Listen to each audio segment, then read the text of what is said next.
couple of minutes.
Good afternoon, everyone, and welcome to Mobile, Alabama for the 38th annual Mississippi-Alabama All-Star Football Game here at the University of South Alabama Jaguar Stadium.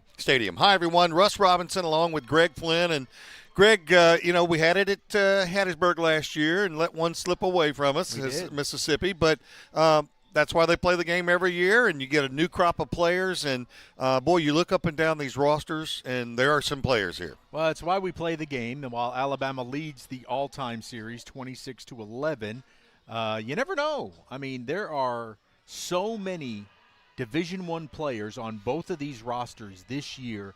This is setting up to be an incredible game. For Mississippi, we're going to be led by Deuce Knight out of George County, the quarterback, who has just been phenomenal. I know he doesn't get a whole lot of publicity because he plays in George County, kind of out in the hinterland of nowhere in South Mississippi.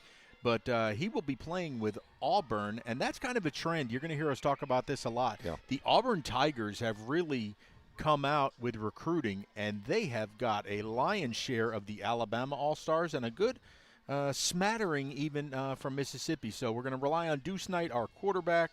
We're also going to be looking to Noah Gillen, who is going to be playing quarterback. From Tupelo. From Tupelo. He's going to be going to Appalachian State. And Deuce Vance, if he gets in the game out of Hattiesburg, he's going to be playing in this stadium. Yeah. In his college days, he is signed with South Alabama. So we've got a lot of offensive power. It's just a question of can we put it together.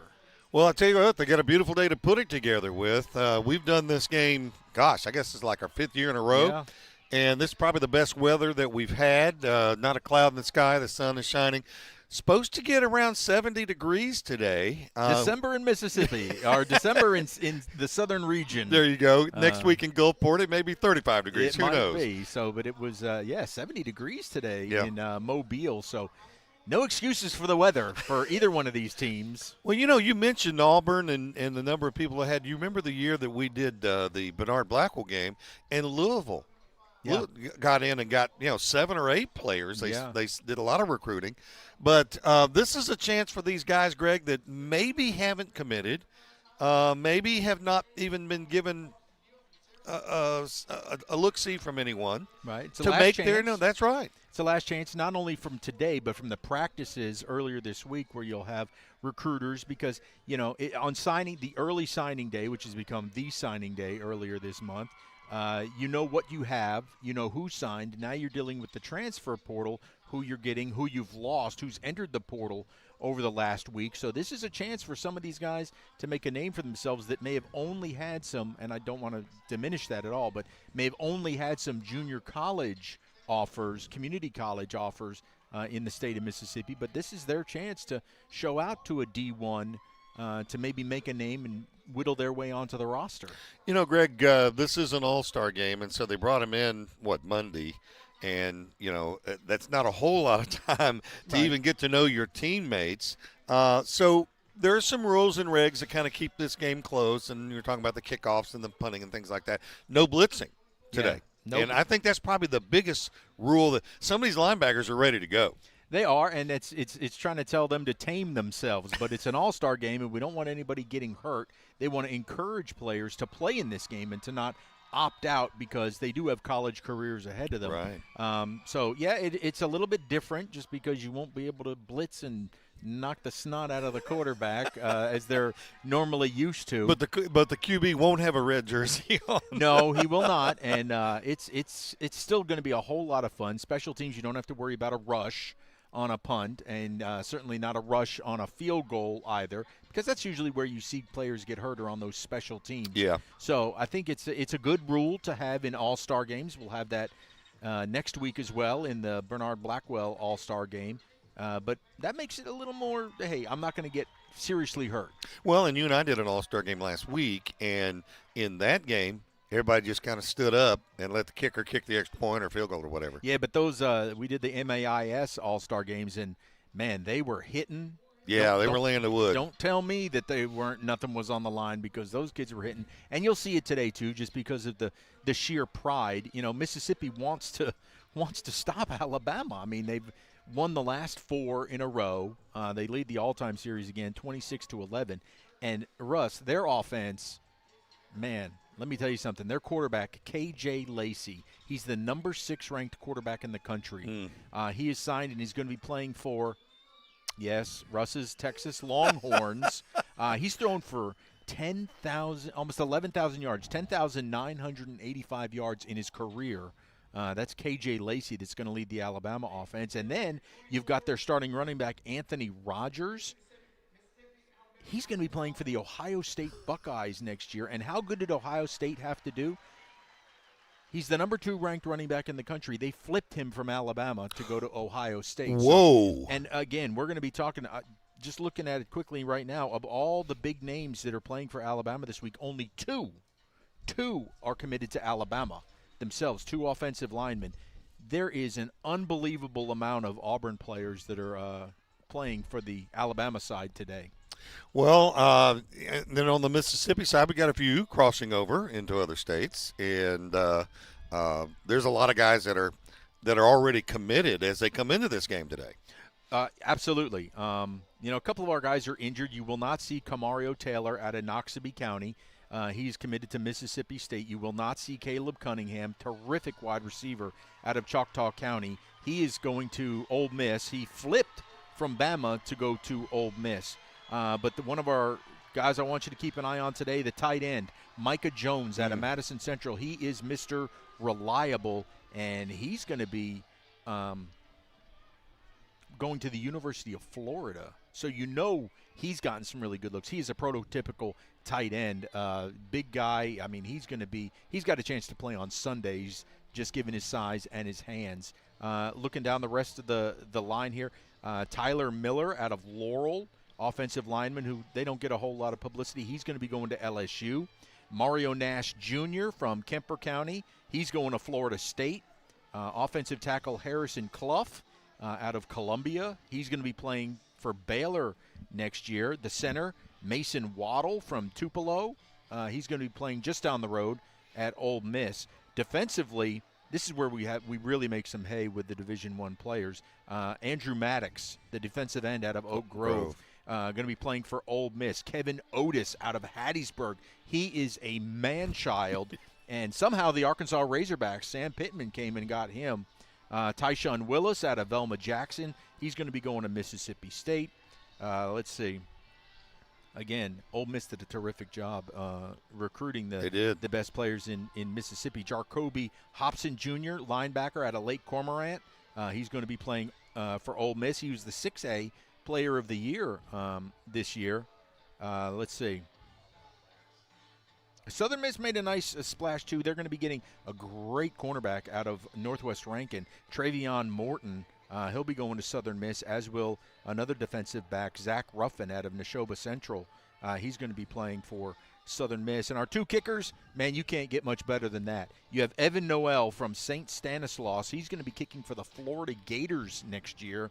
And Jack Richardson, tremendous rising kicker. He's playing punter here today out of Madison Central, and he's going to be playing for Southern Miss next season just up the road under brand-new Coach Huff, who is coming to Southern Miss out of Marshall, the Thundering Herd. You know, as you're reading this list, and I was looking on our rosters, what's unique is that these guys, a lot of them, since they're all-stars, were playing last week in the state championship games. They know a lot of each other. They know a lot of players on this team already when they get here. They do, and that's what helps. You're putting in a base offense and a base defense. I think they have enough time to throw in a few trick plays, so I have a feeling you'll see a couple of those just so that the kids can have fun. But, yeah, they're very familiar in watching each other. Many of them from the same regions, from the same classifications that they saw each other during the year, that they then see each other in the playoffs. And then when you get to that state championship game, yeah, they are very familiar with each other. Tell you another one I'm keeping my eye on is, as I have throughout this season, Quincy Phillips Jr. out of Brandon, that big Brandon football team that made it to the semifinals. Made it to the finals, and he was a big part of that. And so we'll be looking at him. And there's a lot of these guys, I was looking at the roster, that got beat in the final game of the year. You don't think they're ready to put those pads on today and play? They are. Quincy in particular, he is uncommitted right now, still weighing his options. So here's a chance for him. Caleb Arterberry, that's starting linebacker here today for Mississippi out of Pearl. He was committed to Louisiana Tech, but then decommitted and reopened it because when you get a chance to look at him, he's phenomenal. I mean, he is a prototypical linebacker, so it's a chance for him to really make a name for himself. You mentioned in this game we have 3 Mr. Footballs. Wow. This year. Deuce Vance out of Hattiesburg was the 6A Player of the Year. Camario Taylor, as we mentioned, he won't be playing today, but he was the 3A Player of the Year, and Tyshawn Willis was the 1A Player of the Year coming out of Velma Jackson. So it's a star-studded event today as the best of Mississippi will be taking on the best of Alabama. We'll be taking a break, and we'll come back and give you the starting lineups all the way across as Mississippi takes on Alabama. Just kick off a couple of minutes away. Stay with us.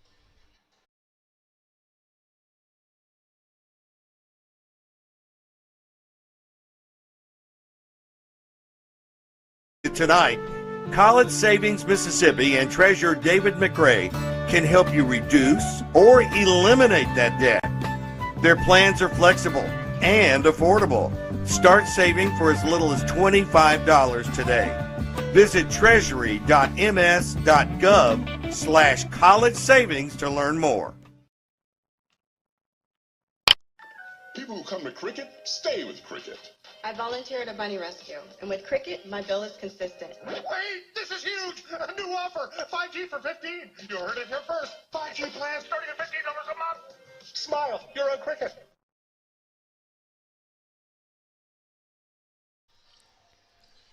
Welcome back here to beautiful Jaguar Stadium in Mobile, Alabama. Beautiful day.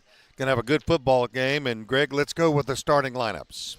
Yes, sir. For the Mississippi All-Stars, our offensive starters, quarterback Deuce Knight, running back Elijah Jones. Our big guys up front, left tackle will be Tyler Miller, left guard Harrison Clough, center Mason Waddle, right guard Ryan White Jr., and right tackle Will Hampton. Starting tight end Micah Jones, wide receivers Quincy Phillips Jr., wide receiver Trey Stevenson, and wide receiver Devarius Hairston Jr. On the defense, Kevin Otis Jr. will be on the defensive line, joined by Andrew Maddox and Anthony Hobson Jr. Our linebackers will go in a 4-3 today as Jamani Washington, Caleb Arterberry, Ronnie Blossom, and Jalen Moore will be the second level. Defensive backs, Cortez Thomas, Jarcoby Hobson Jr., Jamarcus Flowers, and Zach Ruffin. For Alabama, the great K.J. Lacey will be starting at quarterback. His running back will be Anthony Rogers. His fullback, Carter Tinker. Tight end, Wilson Hodges. Wide receivers, Dalen Upshaw, Peyton Plott, C.D. Gill, and K.T. Norman. Sounds like they're going to be running a pretty good spread, Russ, with a 4 wide receiver set. Yep. Their big linemen up front, Mal Waldrop, Micah DeBose, Hugh Bodiford, Jamin Brown, and Cardi Smith. Well, I was just looking at Micah. You just mentioned Micah DeBose from Theodore High School. Checks in at 6'6", 320. I think he's bigger than that. Yeah, that's a media guide weight on there. Yeah. Interesting to note, too, the coach of Alabama, name might be familiar to a lot of folks. He is currently the head coach at Saraland. His name, Jeff Kelly. And if that rings a bell to our Southern Miss folks, he played quarterback at Southern Miss and also went on to play in the NFL just a little bit. Seahawks, wasn't it? He was played for the Seahawks. He was the quarterback at Southern Miss from 97 to 02. He was drafted by the Seahawks in 02, and they are said to he's said to be the first to be a player, assistant coach, and a head coach to be in this ball game. Meanwhile, our Mississippi head coach, Tony Vance, he led his Tigers from Hattiesburg to the state championship where they finished just short as a runner-up. So really, really good minds coaching these kids this week. And his son, we'll probably see him in a quarterback some today. Deuce Vance, just an outstanding season. And those that don't know Tony Vance, he's just a real class gentleman and just loves his kids. They love him, and he's done a really good job at Hattiesburg, as have a lot of these guys. You look at our coaches as a smorgasbord of big names like, all of them. LaDon Taylor out of Charleston and Dylan Mitchell out of Choctaw County. Tyrone Shorter. Seems like every time I do an all-star game, Tyrone's around somewhere. He's from Louisville, of course. Drew Causey from Oak Grove. Lewis Sims, Pascagoula. Marcus Boyles at Petal. Derek Hooker out of Simmons. Randall Montgomery out of South Haven. Ryan Ernest at Laurel. And then your administrative coaches are Kenny Robinson, Justin Cheney, and Hoss Ladner. So that is an all-star cast right there. Absolutely. I love how the MAC really loves to spread this around from top to bottom in the state to let these coaches coach these all-stars. Kind of interesting today. The home team typically will wear white. Yes. Mississippi today is wearing the white, as you can see. Everybody keeps their same helmets. Right. But they get the white jerseys today. Everybody wearing the same all-star. And then Alabama is kind of wearing the battle gray. You know, the kids love that battle gray. So Alabama will be sporting the dark uniforms today. So you'll be able to pick the Mississippi guys out easy. Yeah, and they are on the field right now.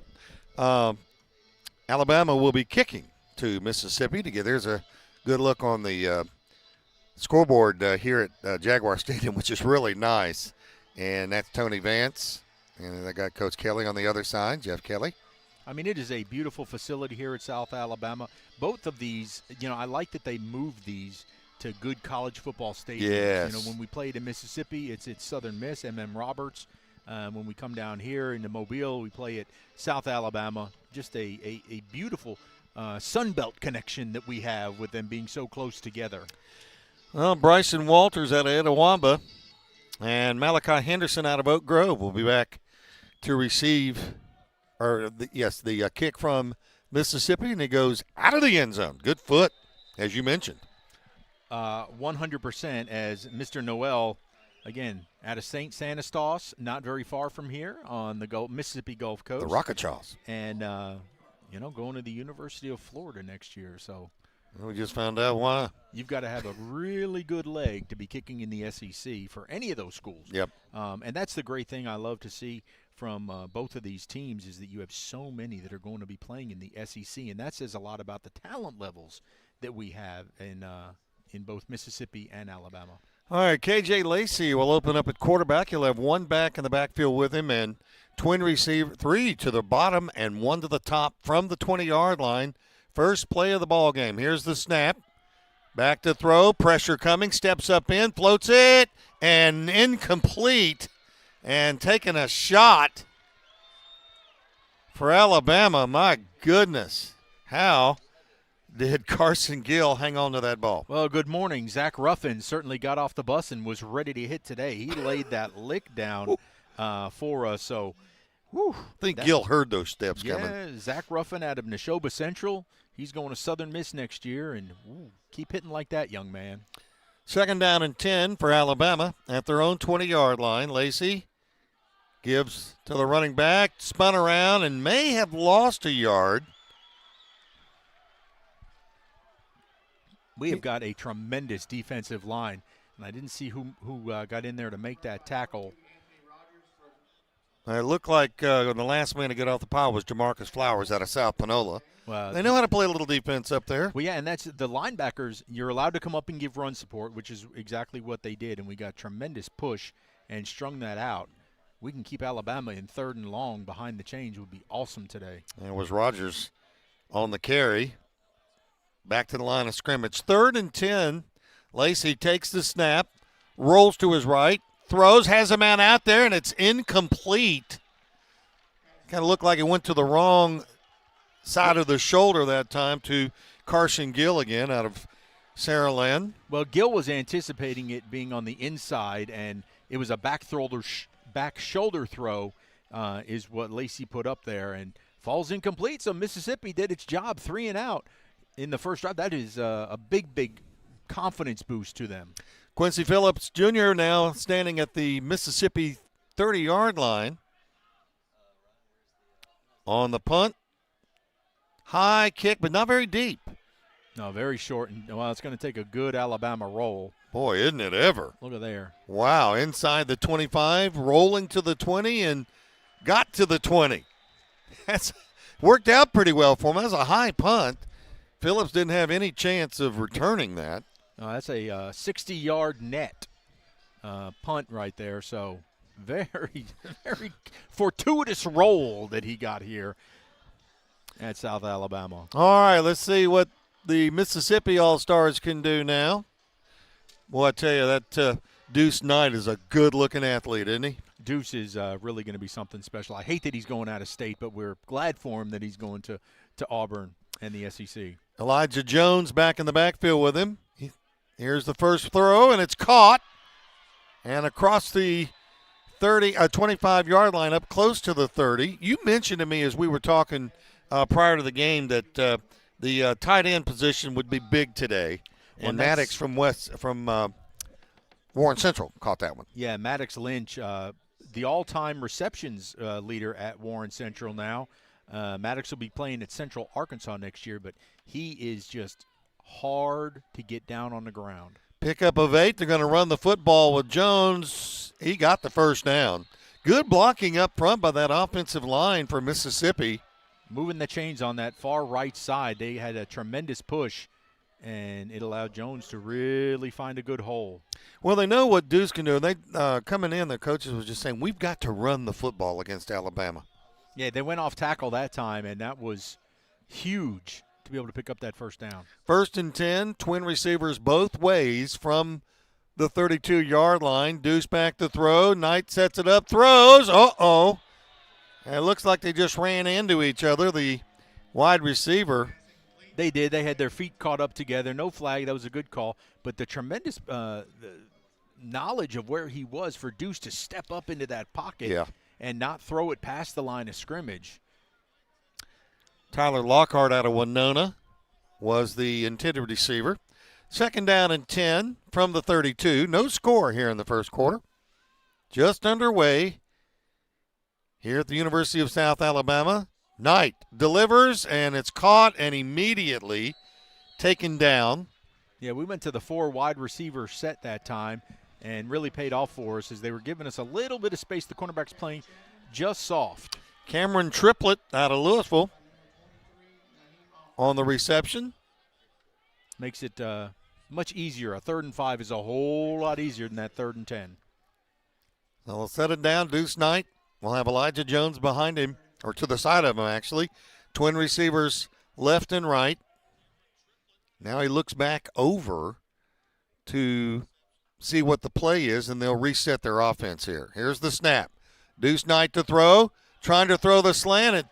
Incomplete. Well, that's an all-star game for you because they had definitely gotten there early, and they did not throw a flag. I like the quick slants right there because with the linebackers having to watch for the run, those were there, and the yards after the catch will be huge for us today. Our receivers are so fast.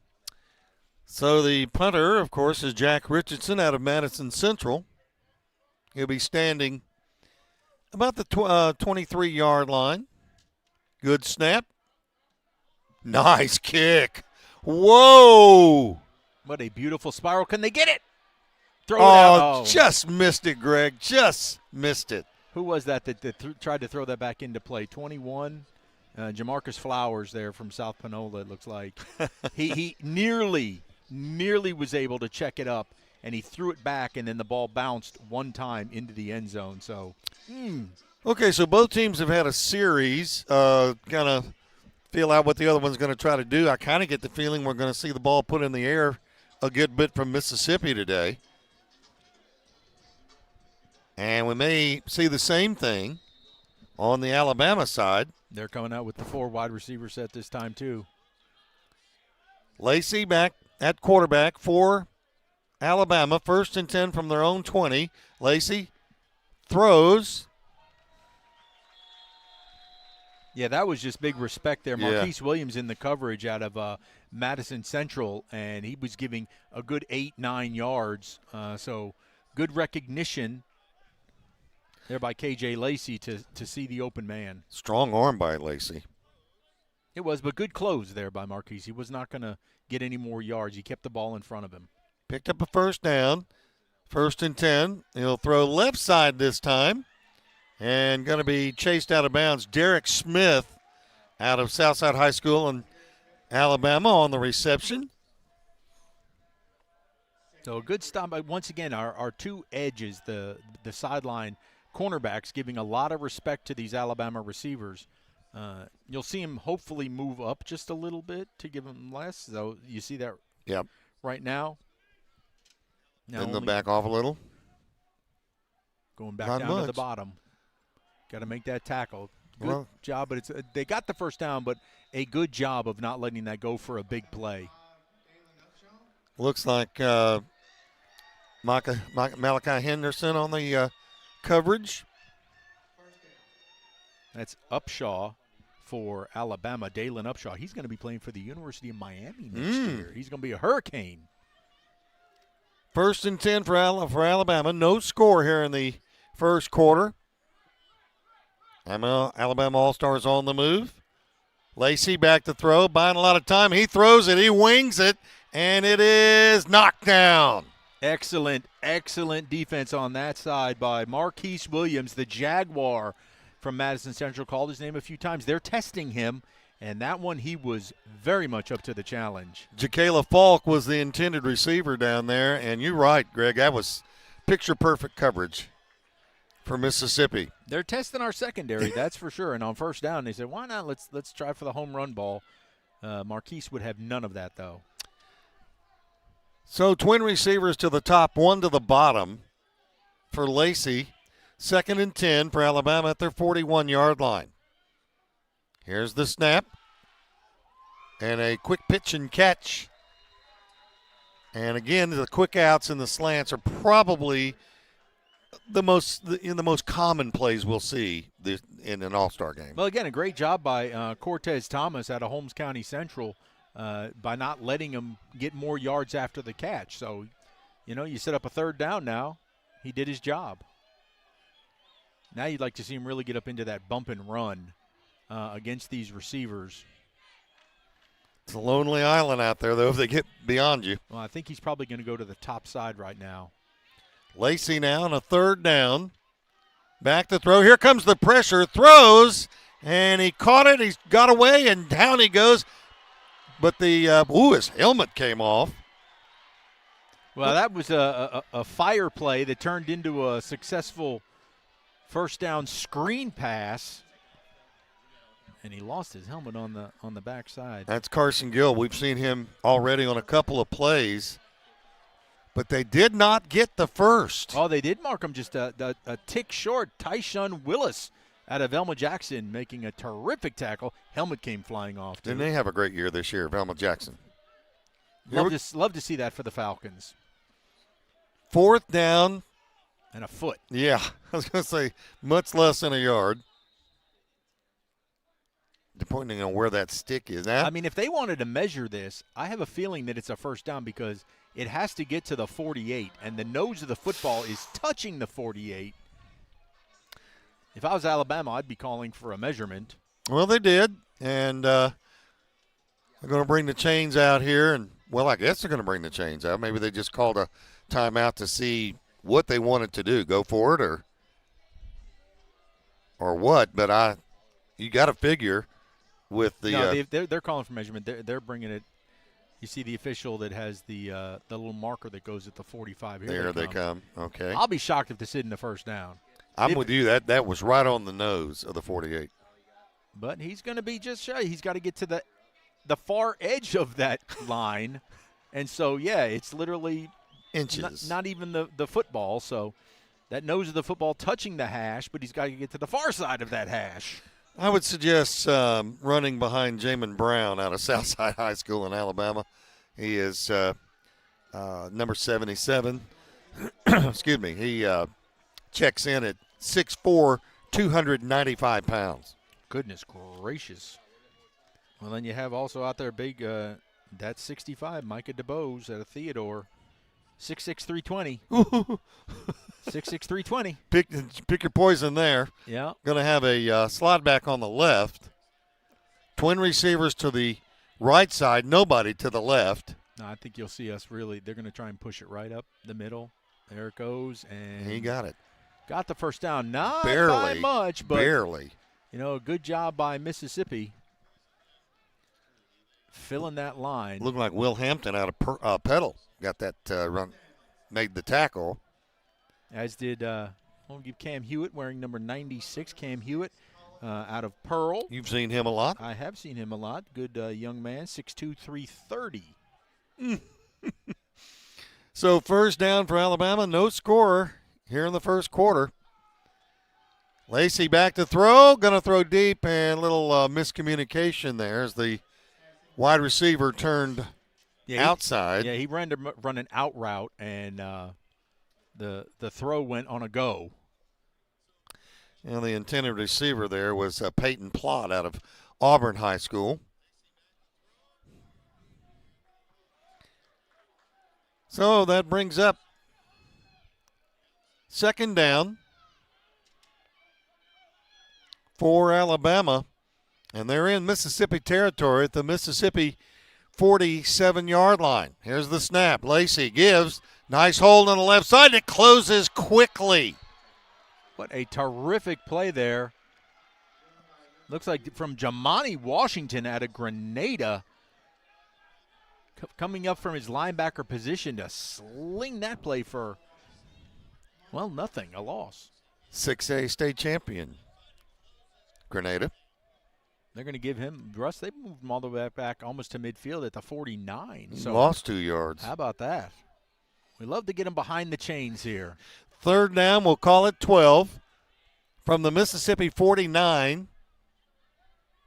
Probably throw near side here down at the bottom. Lacey fakes, looks, throws the slip screen. It's caught. And a good open field tackle there. Plot on the reception. By Jamarcus Flowers, I think, in it there on that stop. That's kind of no man's land here. They'll be going for it. Yeah. You know, you punt it, what are you going to maybe get? A 20-yard difference. So certainly everybody can go for it here. This is one of those spots, as they like to say, the analytics say go. Fourth down. Was it about 4? I'm going to say we're going to call it about 4 yards here to go. And Lacey will have One back in the backfield. He's back to throw. Throws, has a man out there, and it's caught. Did he hang on to it? He did. That was a tremendous catch over there on that far side. Coming across, he came all the way across the field. It's Carson Gill. He's making quite a name for himself in this first quarter. Well, he's got some awfully good hands. So they pick up the first down, and they're within striking range of the Mississippi end zone. Now you can bend but don't break, Mississippi. Well, they're making them work for it, that's for sure. 1st and 10 for Alabama at the Mississippi 25. Lacey rolling to his right, being chased. Throws to the end zone, and it's incomplete, and there was some tugging going on there. No flag. Good coverage by Cortez Thomas, as we had a good rush on. Well, if you can make Lacey roll, you got a shot there. You know, you see it on the replay, and just good coverage. It was very good coverage, and it was kind of just like trying to make something out of nothing there, as Lacey, still mobile, did not get dragged down. So he's very talented. I really don't want to see him at the University of Texas next year, but he's going to be impressive to back up your Arch Manning. There you go. There you go. 4:18 left to go in this first quarter. No score. But I think we had a penalty that is now moving this ball just outside the line of scrimmage. Will be just outside the 10. They did move the chains, picked up first down.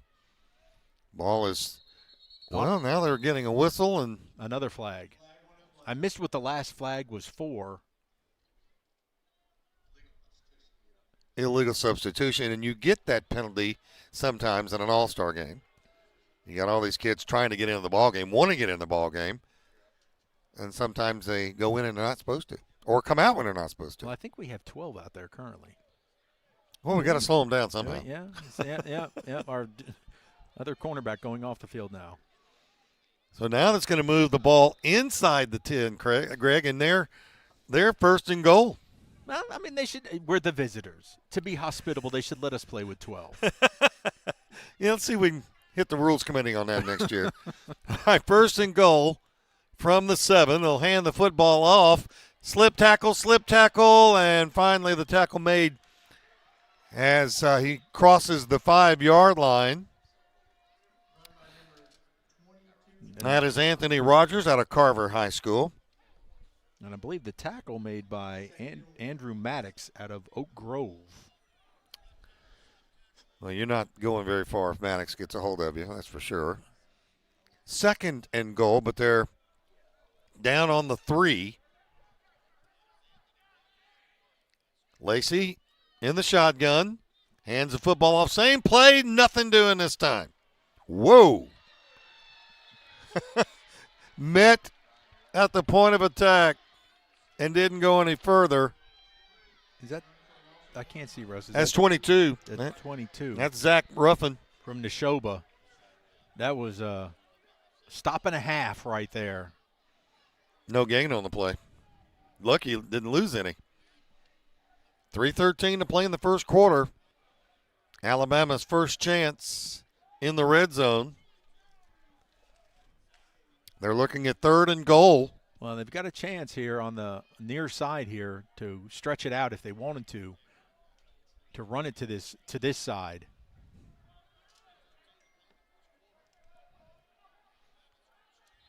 And I think there's some miscommunication as well, they didn't like the way Mississippi was looking because they wanted to run it here to the right side, but we had a terrific ready because Cortez Thomas was leaking out that way. All right.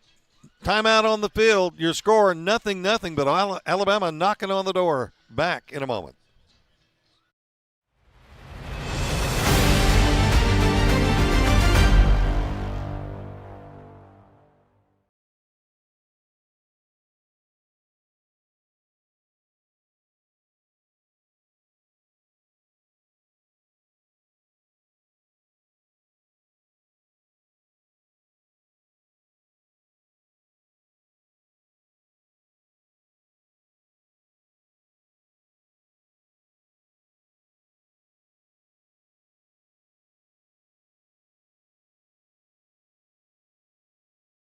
Evan Malone.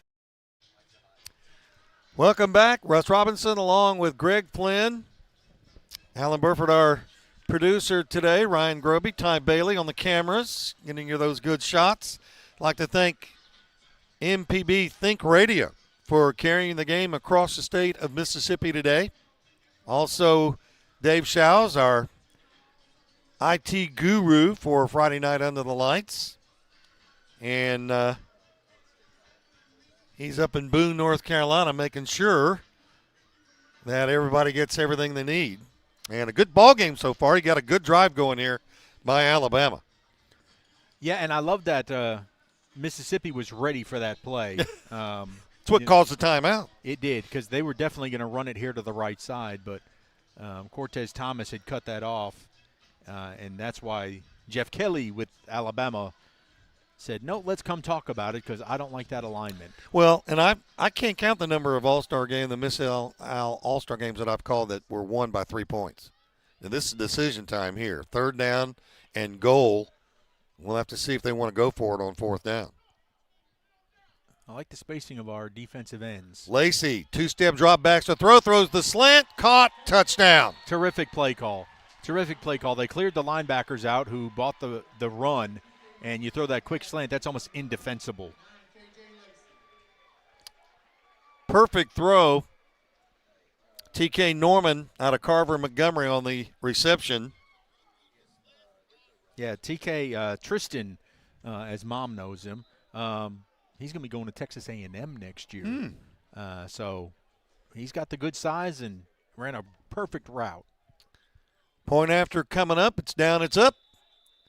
And it's good. We've got a 7-0 ball game. Alabama leads it here with 2:42 to go in the first quarter. We'll take a timeout and be back with their kickoff in a moment.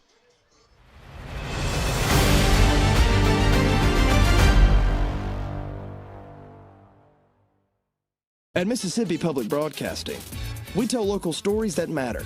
Educational and entertaining television, radio, news, and podcasts. We have something for everyone. So tune in and enjoy all we have to offer. Every day, MPB. Your stories, our mission. Hello, Mississippi. Did you know that the average student graduates college with $30,000 worth of debt? That amount of debt can delay major life milestones, including getting married, buying a home, and starting a family. But don't worry, we've got some good news for you tonight. College Savings Mississippi and Treasurer David McRae can help you reduce or eliminate that debt. Their plans are flexible and affordable. Start saving for as little as $25 today. Visit treasury.ms.gov/college savings to learn more. Welcome back. Here's the kickoff return, and he returns it up to the 26-yard line where he's taken down on the play. Tyree Barnett out of Hattiesburg. Tyree going to be taking his show from Harrison Central to Southern Miss next season. Very quick, like a little water bug almost.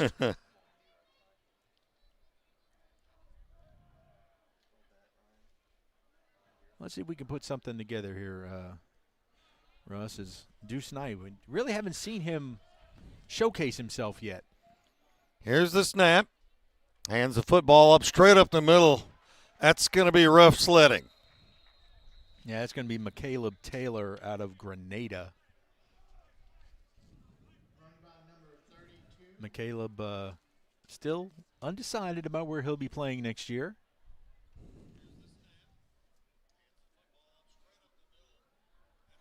So it'll bring up 2nd down. He got a yard, and he earned it. 2nd down and 9. From the 26-yard line, twin receivers both ways. Knight throws, caught, and a tackle made quickly. I mean, that was a great route, and that's what you hope is you can make that first man miss, because if he does, well, then all of a sudden Cameron Triplett is going to be way off to the races. So that will bring up 3rd down. And obvious passing situation here for Mississippi. They're down 7-0 in this game. Here's the snap. Deuce Knight.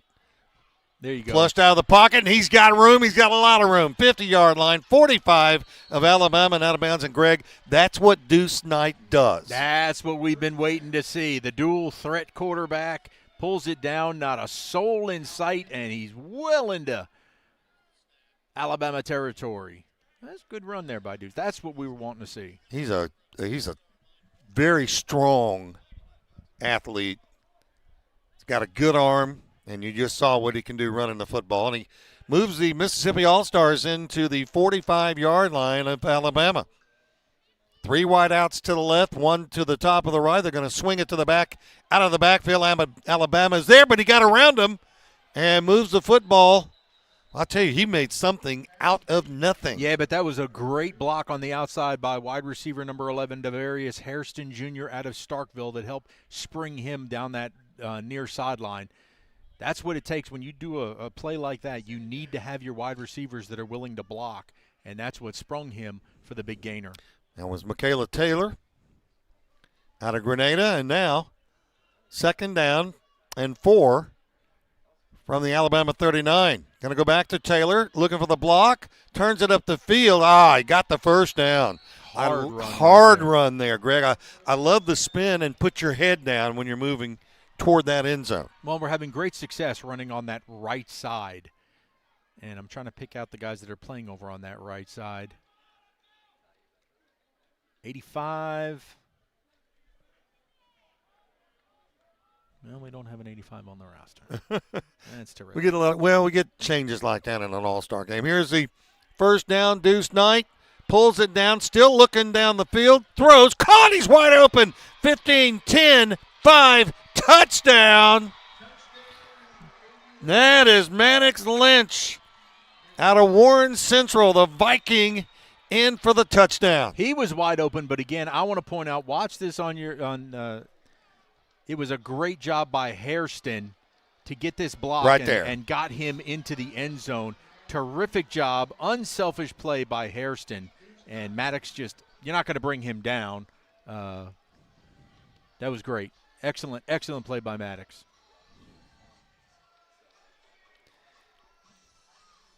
So the Mississippi All-Stars get on the scoreboard. Impressively.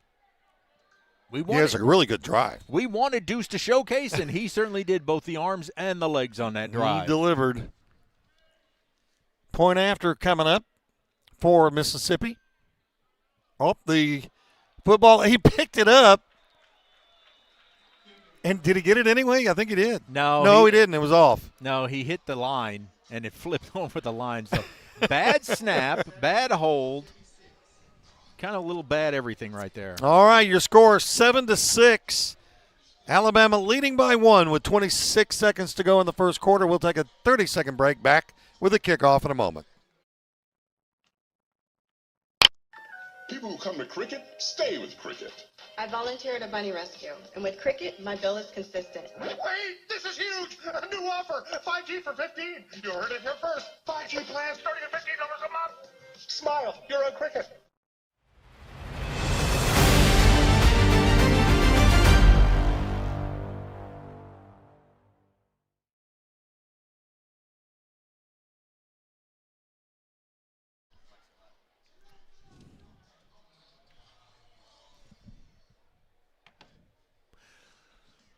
Welcome back. It is 7-6. The Mississippi All-Stars get a nice touchdown pass from Deuce Knight. No, and Maddox Lynch, he was way wide open. But again, I want to credit that young man, Hairston, for the block that he had to spring him. There's the kickoff, goes in to the end zone, and Alabama will have it 1st and 10 on their own 20.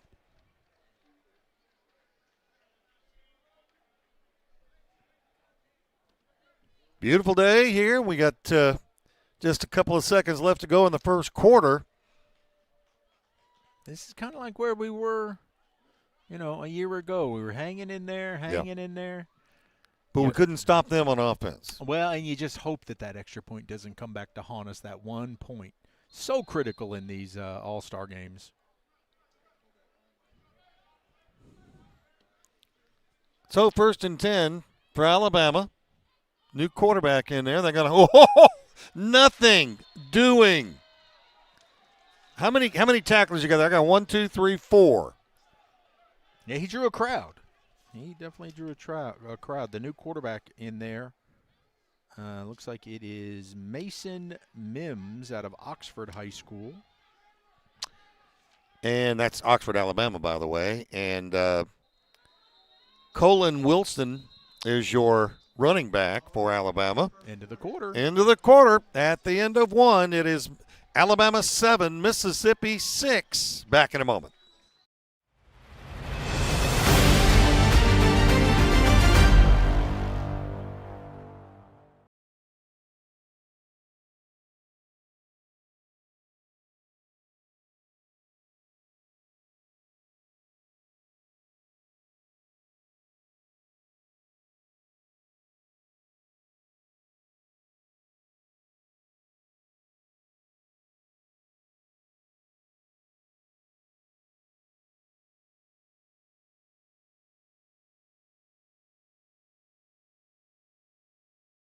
Seven Malone.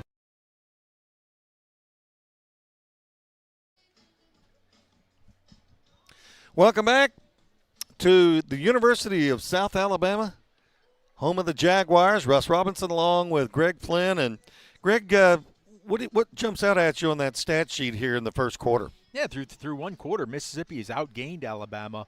Total yards 91 to 60. About even in the passing yards, 56 for Mississippi, 60 for Alabama. But where we've really made our hay is the rushing yards. We've picked up 35 yards. Alabama, 0 yards rushing thus far. Deuce Knight, your leading rusher as well on that big carry for 24 yards that got us down into Alabama territory. He's 5 of 7 passing for 56 yards and that touchdown to Maddox. Maddox Lynch right now, our leading receiver, 2 catches, 41 yards, and the touchdown over for Alabama. Their leading receivers, Carson Gill, 2 catches for 18, and Dalen Upshaw, 2 catches for 15. You know, we went back and looked at the replay. The snap wasn't actually that bad on the extra point, but the timing was just off because Jack Richardson had to reach inside to get it, and he couldn't get it placed down fast enough. Just kind of threw off that timing. So don't want to put too much on anybody there. Well, a 1-point difference, and we've had 2 good drives, Greg, in that first quarter. We have, and it was a shame that first drive did not end in any points. But yeah, it's still just settling in. Now's when you should really start to see things as guys, the adrenaline kind of wears off and they get to settle down and just play their game. Wilson behind Mims in the I formation, a play action pass. He is going to go down at the 10-yard line. Jacoby Hobson Jr. in there with the sack, and he just wrapped him up. Bear hugged him from behind. That was terrific. Great push by the defensive line to get in there. Look at the lost yardage all the way back to the 10. Yeah, Jacoby, good job of wrapping up and finishing that play. Just underway here in the second quarter. Alabama leads it 7-6. They've got third and a long way to go. Here comes the pressure.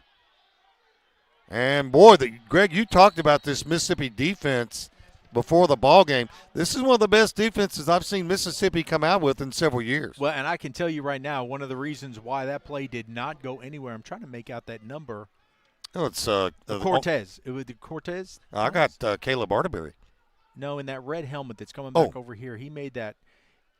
Caleb made the tackle, but really breaking it up was Cortez that got out there. He fought through 3 Alabama blockers and forced that play back inside that allowed Caleb to clean it up. Well, they let the young man who was late getting off the field let it go. Here's the catch for the punt, and he bobbles it and falls on it. Well, he was trying to do a little bit too much before he had the football. He was already thinking about where he was going to be taking that football. That's Quincy Phillips out of Brandon. Yeah, Quincy looking to take that one to the house before he had it. So didn't get off the porch. Yeah, you got to secure that ball first. So now Mississippi, let's see if they can put back-to-back drives together and take the lead in this ball game. Looks like we're going to have a quarterback change. It's going to be Deuce Vance. Elijah Jones back there with him as a running back. Twin receivers to the left, one to the right. Deuce throwing, has his man out of the backfield. Going to pick up not bad yardage. Quincy Phillips on that reception. There he is. Out of Brandon, a Brandon Bulldog. Now, I believe our quarterback, Rose, actually is Noah Gillen out of Tupelo. Out of Tupelo, yep. So we're carrying 3 QBs on the roster. We do. Oh, what a year Tupelo Golden Wave had. State champion. He'll hand it off. Good run by Elijah Jones up close to midfield. Got a chance to see him during the regular season this year. He's a good-looking back. Yeah, out of West Jones. Out of West Jones. He, too, uncommitted right now, still weighing his options. But he's a big back, big, strong back. Got the first down, 1st and 10 at midfield for Mississippi. They're down by a single point, 7-6 here in the second quarter. Here's the throw, just a little toss. Not much, maybe got back to the line of scrimmage. That's Lynch again. Yeah, Lynch has really made his presence known here. Still waiting for Micah Jones, the big tight end out of Madison, to be able to show us what he can do out there. Hasn't been targeted. Second down, they're going to call it 11. Lost about a yard on the play. Here's the snap. That's Jones again. You know, that's one of those plays, Greg, that if you pop outside, if you're able to see that outside, you've got a lot of room over there. Cuts it back inside and ran into the whole Alabama defense. They did, and it was a good job on the outside by Alabama to force that play back into the middle. Now we're a little bit behind the chains right here. Yeah, on a third down. Twin receivers both ways now for Mississippi from the 50-yard line. Look for him to go somewhere to his left. No, he's going to come back this way. He's got to. Oh, couldn't hang on to the ball. So close there by Kenyon Chapman, I believe, out of Natchez. Ball might have been a tad low, but not much. He had his man beat. Well, so now we'll get to see Jack again. Richardson, who had a tremendous punt that they almost kept out of the end zone at the 1 the last time. Let's see what he can do this time. So he'll be standing back at about the 36-yard line.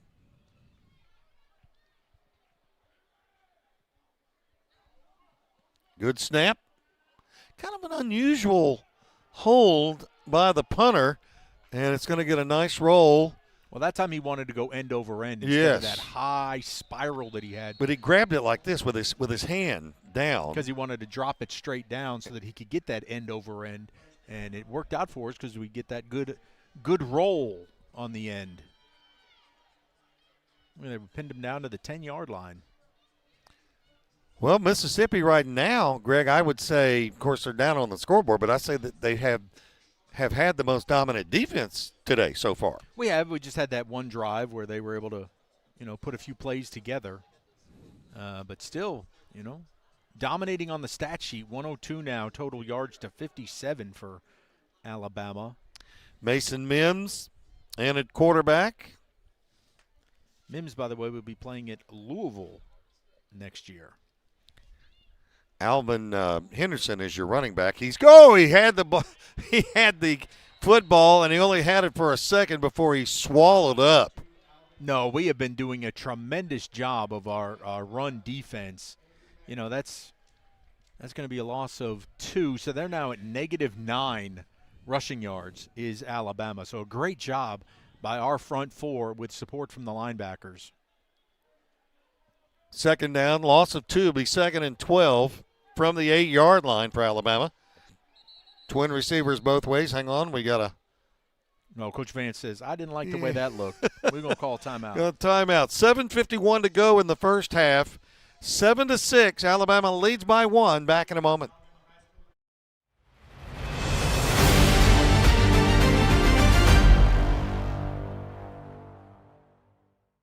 At Mississippi Public Broadcasting, we tell local stories that matter. Educational and entertaining television, radio, news, and podcasts. We have something for everyone. So tune in and enjoy all we have to offer. Every day, MPB. Your stories, our mission.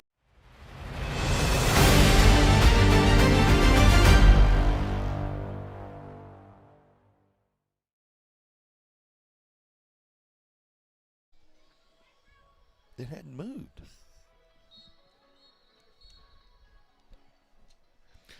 Welcome back. 7:51 to go here in the second quarter.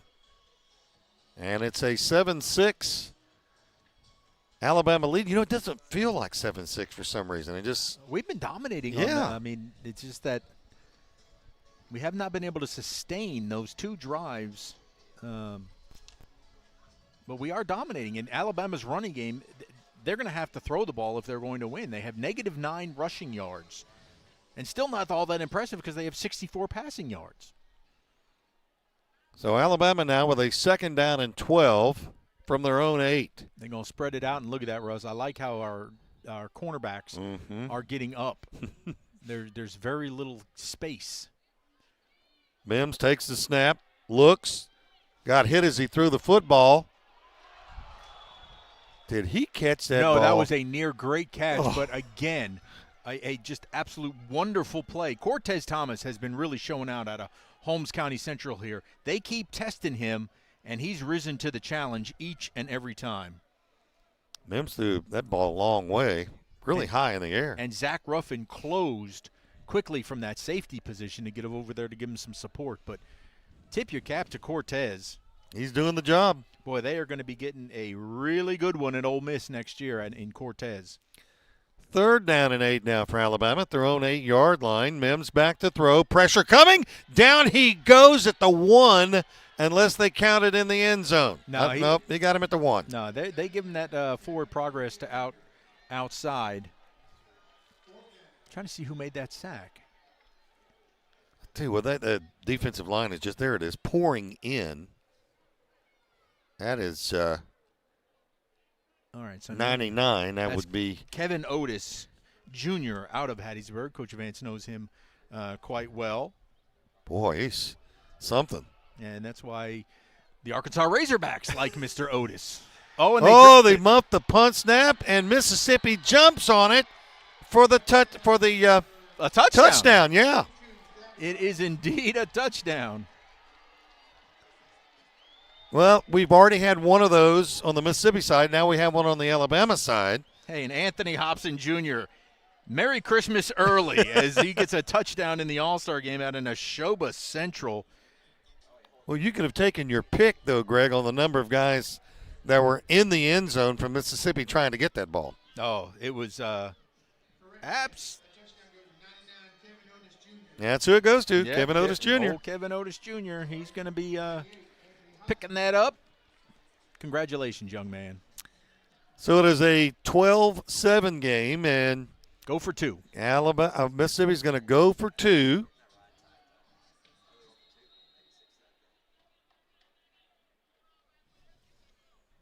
No real advantage. I bet we try and run the football here.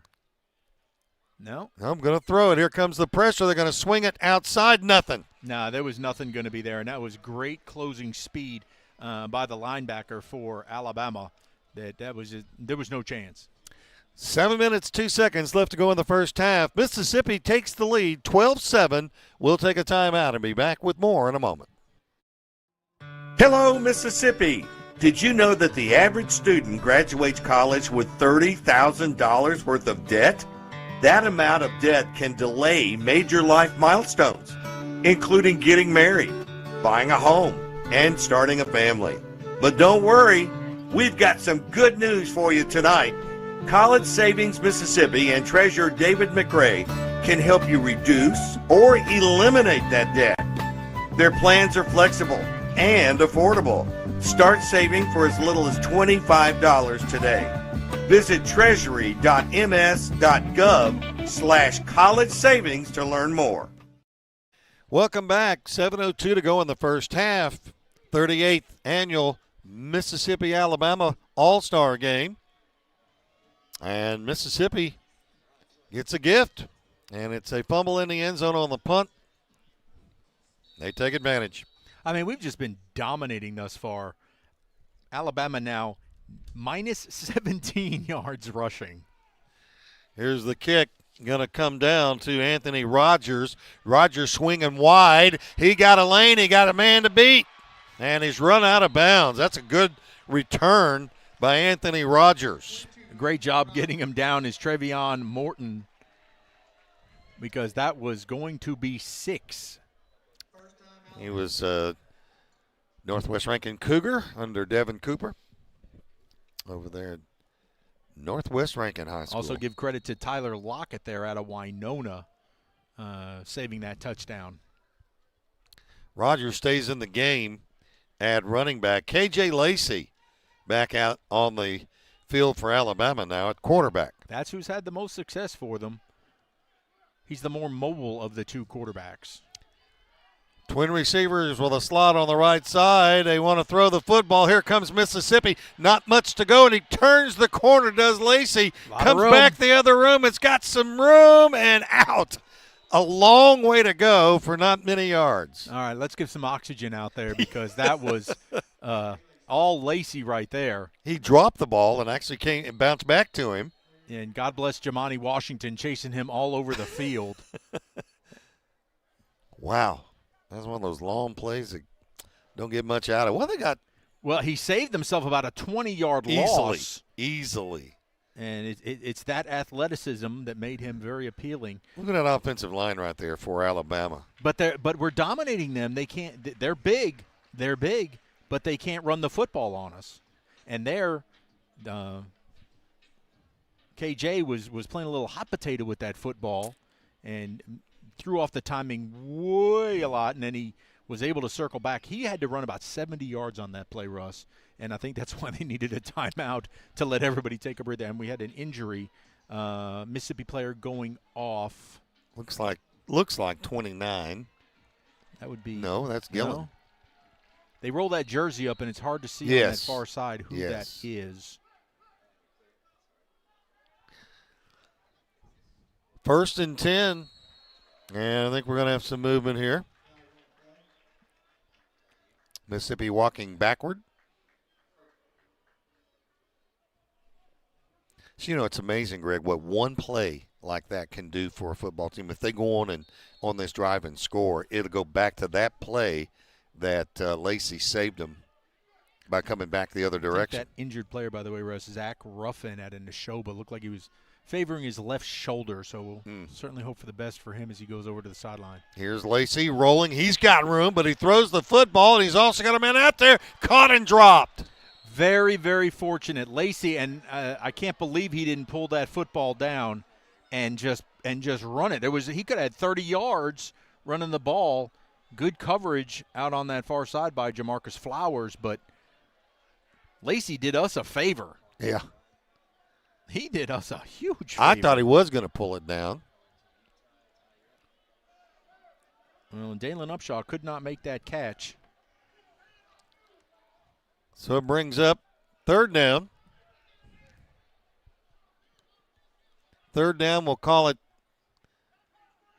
8. Here's Lacey rolling again. Again, he throws the ball. This time he's got his man, and he steps out of bounds. Yeah, that time there's a flag. Our defender got turned around. On the reception. Well, and that's in the area of, they're going to call a hold, yeah. That flag in the area of holding, so 10 yards back him up. But our defender just got turned around. It was Carson Gill was the receiver. I'm impressed with him for Alabama. He's had a good first half so far. I think that was Martavius Brown out of Macomb that kind of got turned around. But that's okay because it didn't count. So bring it all back. Alabama doing a little bit better job in this quarter, like you said, They just couldn't contain Mississippi's defense, but they're doing a little better at it here in the second quarter.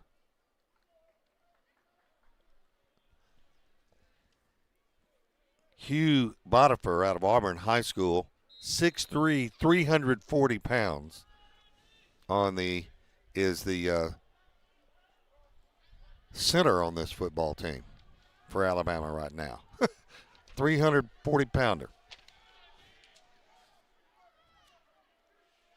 Back to throw. Boy, he hummed that ball a long way, and it's going to be picked off. He was just playing outfield out there, Greg. Looked like Zach Ruffin again. Neshoba Central coming up with that football. That ball was way underthrown, and a great job by Ruffin to come up underneath. But again, great coverage by Jamarcus Flowers as he had the receiver covered up. So, man, our defense is really come to play today. Well, you know, and you and I did this game last year, that they actually pushed that defense around last year, Alabama. Not today. No, not today. And, again, Alabama coming into this game a pretty big favorite if you were just looking at the two rosters. But, again, that's why we play the game. You can't measure heart. Gillen takes the snap, hands off. He was headed for a 2 or 3 yard gain, but that is McCaleb Taylor out of Grenada running the football. Yeah, that's going to be good for a yard. So, McCaleb's up to 8 yards rushing.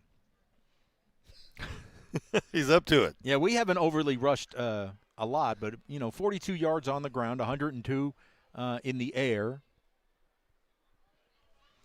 Second down, we'll call it 9. Play action.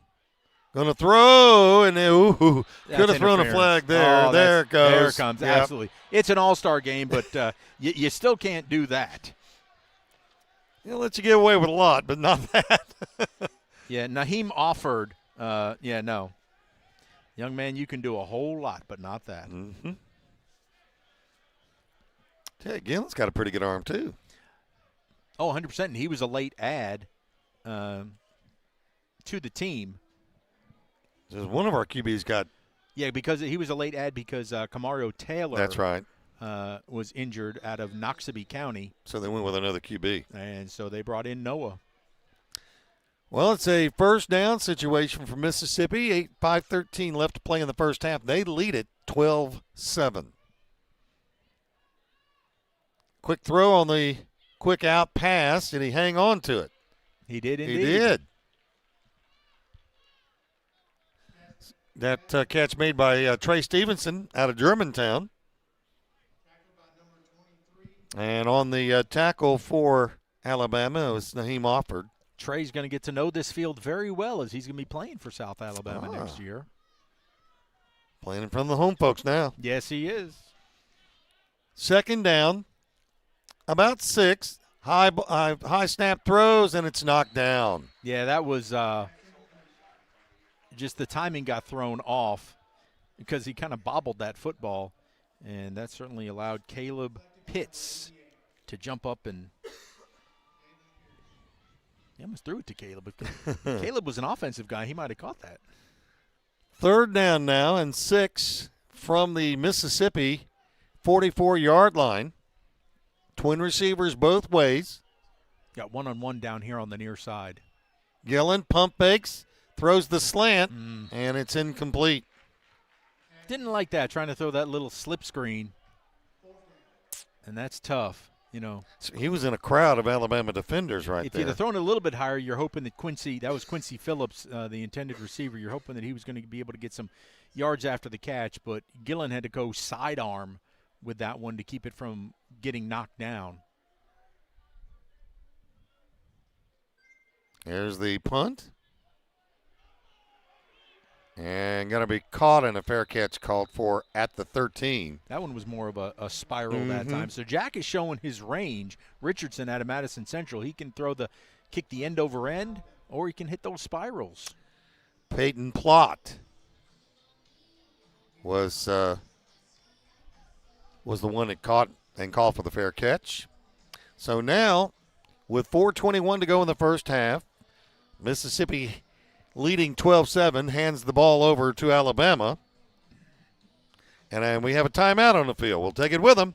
Back with more of the 38th annual Mississippi-Alabama All-Star Game in a moment.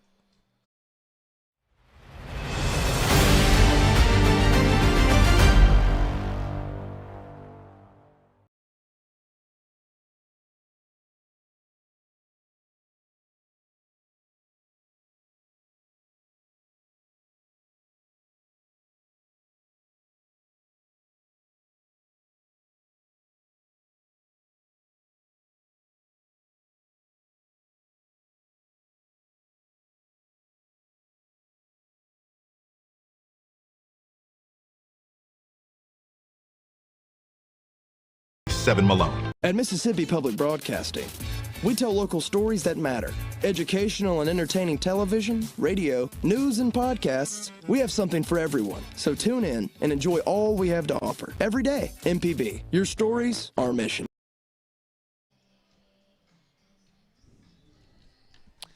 Welcome back to a beautiful sunny day here in Mobile, Alabama. Russ Robinson along with Greg Flynn. And Greg, we're getting treated to a very good football game here in the first half. We are, and it's interesting to see what Alabama's going to try to do to get something going offensively outside of the one drive that they've had. They only have 47 total yards, 64 passing, and negative 17 rushing. So our defense has really been showing out. 1st and 10 for Alabama.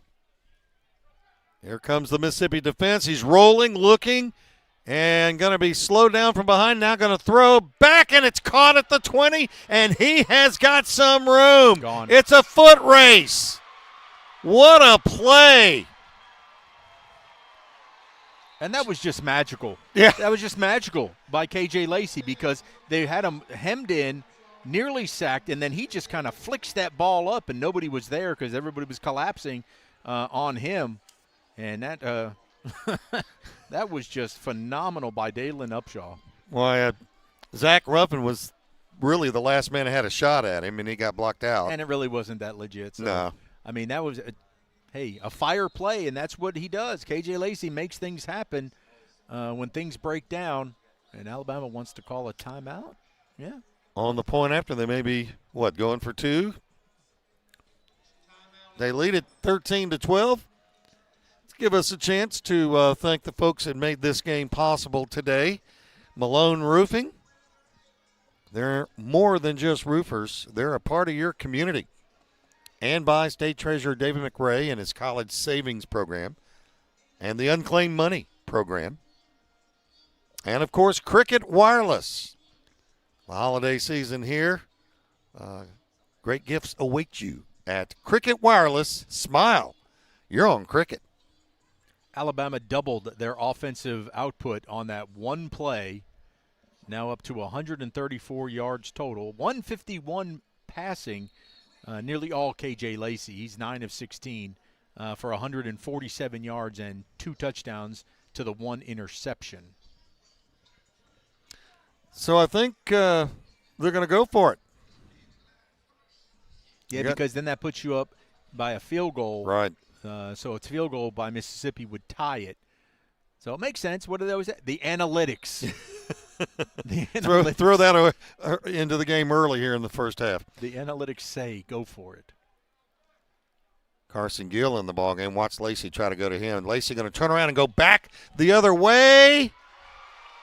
He got it. Yeah, he had just enough on that ball to get it there. It hung in the air forever. Cortez was back there, but I think he got turned around. And so they get the 2 points. That's a really good decision. 4:01 left to play in the first half. Alabama 15, Mississippi 12. Back in 30 seconds with the kickoff.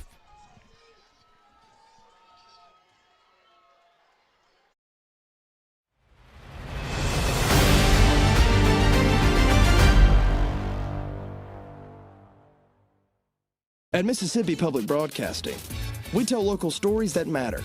Educational and entertaining television, radio, news, and podcasts. We have something for everyone. So tune in and enjoy all we have to offer. Every day, MPB. Your stories, our mission.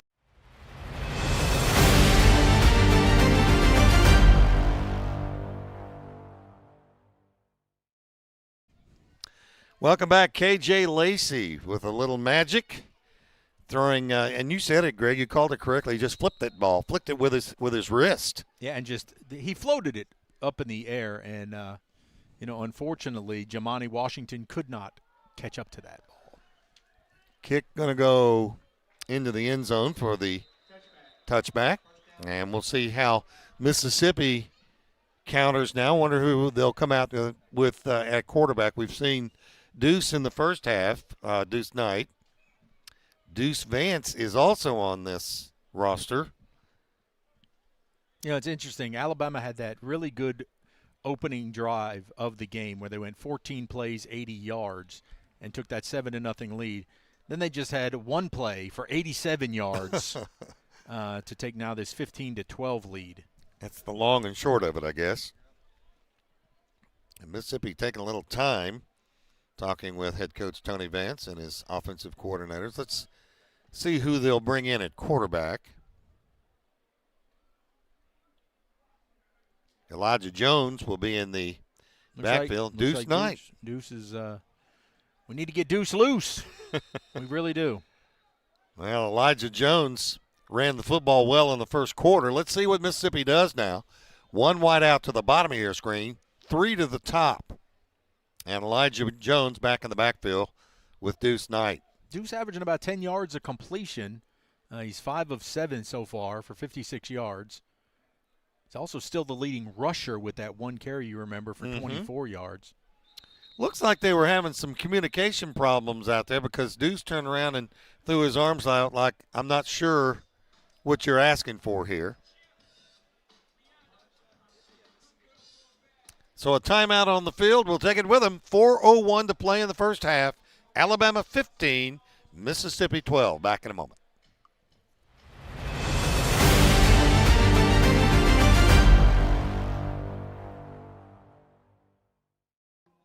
Hello, Mississippi. Did you know that the average student graduates college with $30,000 worth of debt? That amount of debt can delay major life milestones, including getting married, buying a home, and starting a family. But don't worry, we've got some good news for you tonight. College Savings Mississippi and Treasurer David McRae can help you reduce or eliminate that debt. Their plans are flexible and affordable. Start saving for as little as $25 today. Visit treasury.ms.gov/college savings to learn more. Welcome back. It is 15-12. Alabama leads it with 4:01 left to go, Greg. You've got plenty of time to get a drive put together for Mississippi. Yeah, Mississippi coach Tony Vance is, well, he's having a spirited conversation with the officials, with the referee down there. What is the difference between spirited and heated?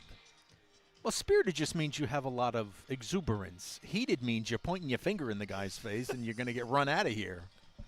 I think that's a good description. You can't get heated with the official. You can have a spirited conversation with him. But all right, let's see what Deuce Knight does now.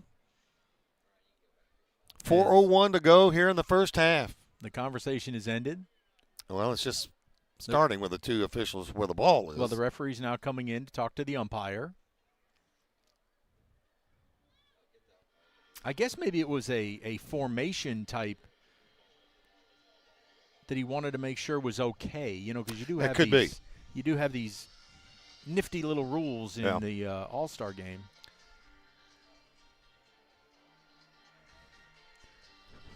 Well, Deuce is going to come over and say something to his wide receiver. Well, Vance continuing the conversation over there with the side judge. So he's still not happy with his explanation. Now the referee, well, he's just kind of wandering. I've never seen a break go this long on an All-Star game. Well, But they want to make it right. They don't do things right. Like you say, you've got some rules and regs in this game that aren't in a normal game. And so they're going to check it out. All right, here we go. Elijah Jones back in the backfield with Deuce Knight on a 1st and 10 from the 20. It's going to be Deuce calling his own number. And he's run out of bounds about the 26-yard line. Hey, good run of 70. He was able to turn that corner and wisely stepped out of bounds.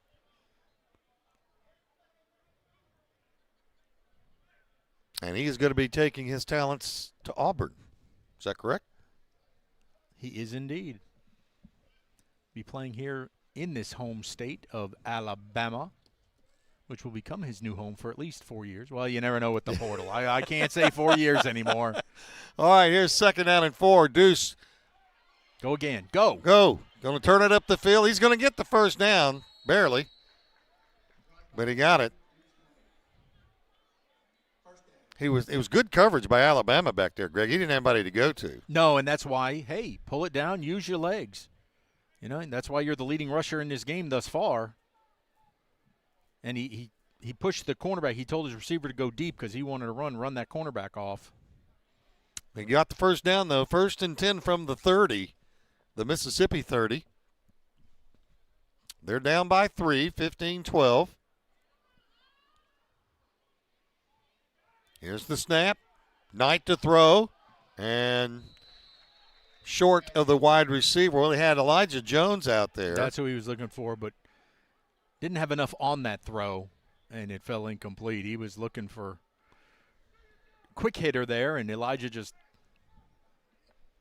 kind of ran that route. Well, you were talking about Micah Jones. Well, actually, he might have been looking over there for Micah Jones. That's who he might have been looking for, but he threw that one short of Micah. So it's 2nd down and 10 from the 30. Twin receivers both ways.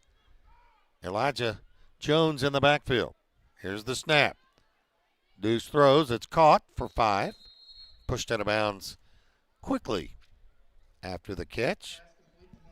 That was defense by Naheem Offord. And that was Hairston Jr. on the carry. Now, I know, see, that's the thing. Devarius Hairston is not very big, but, again, he has been playing so hard today.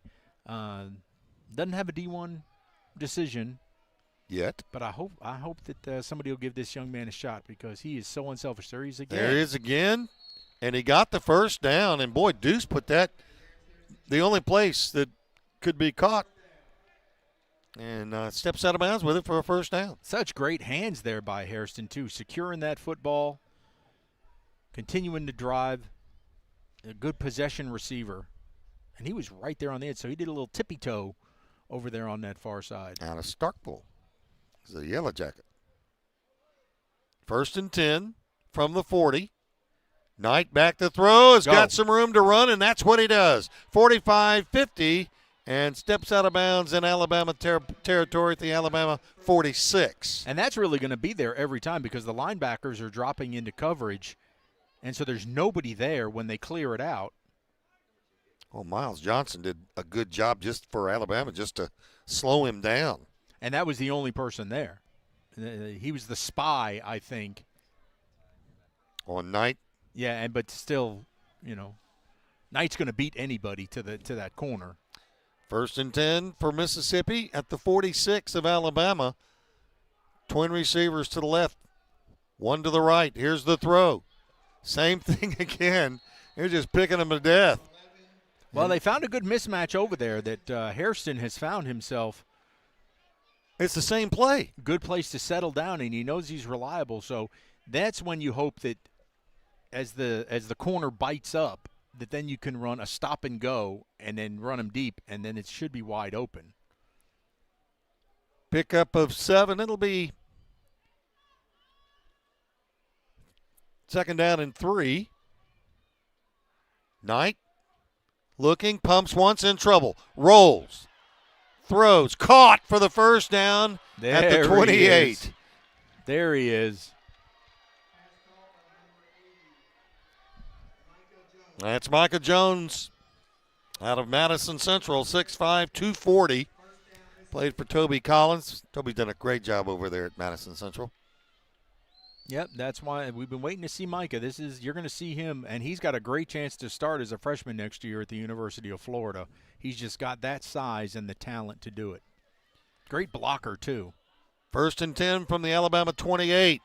Deuce rolling. The catch is made. He's going to come wide with it, and he's got some room to the 10 and rolled out before he can get to the 5. We're going to mark him at the 7.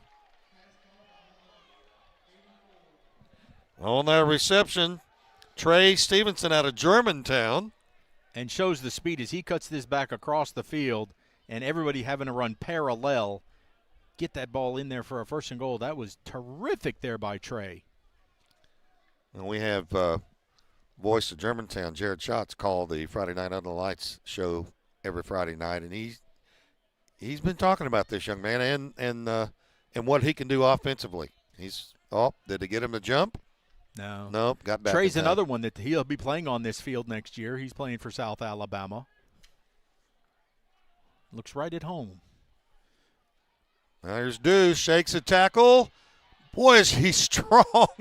They can't get him down yet. Here's the push. Did he get in? No, he's at the 1. They're going to mark him short, that forward progress. But that was all. I thought he should have pitched it because it was an option. It was a read option, and Deuce kept it himself. If he pitches it, it's a touchdown. But Deuce was hanging on to that football. And Jaden Smith was hanging on to him, but couldn't get him down. And finally take him down at looks like to me, the half-yard line. Yeah, they were trying to get him that last push, but they ruled his forward progress just stopped. Our offensive line actually pushed him in the end zone. Elijah Jones back in the backfield. It's going to be Deuce calling his own number. He made that look easy. In for the touchdown for Mississippi. Too easy, drill sergeant. Running it to the left. Deuce. Knight. He is really taking it over right now. He started out as the leading rusher. He's only adding to that now. 5 rushes for 54 yards and a touchdown. He's got 106 yards passing. He is Mr. Everything, and we're going to need him to keep doing this for Mississippi to be able to win this game. Good answer by Mississippi after the Alabama touchdown. Point after coming up. Snap is down. Kick is up. And it is good. How about an 11-play, 80-yard drive? Pretty impressive. In 2:51. 19-15, Mississippi leads it. We'll take a 30-second break and be back with the kickoff in a moment.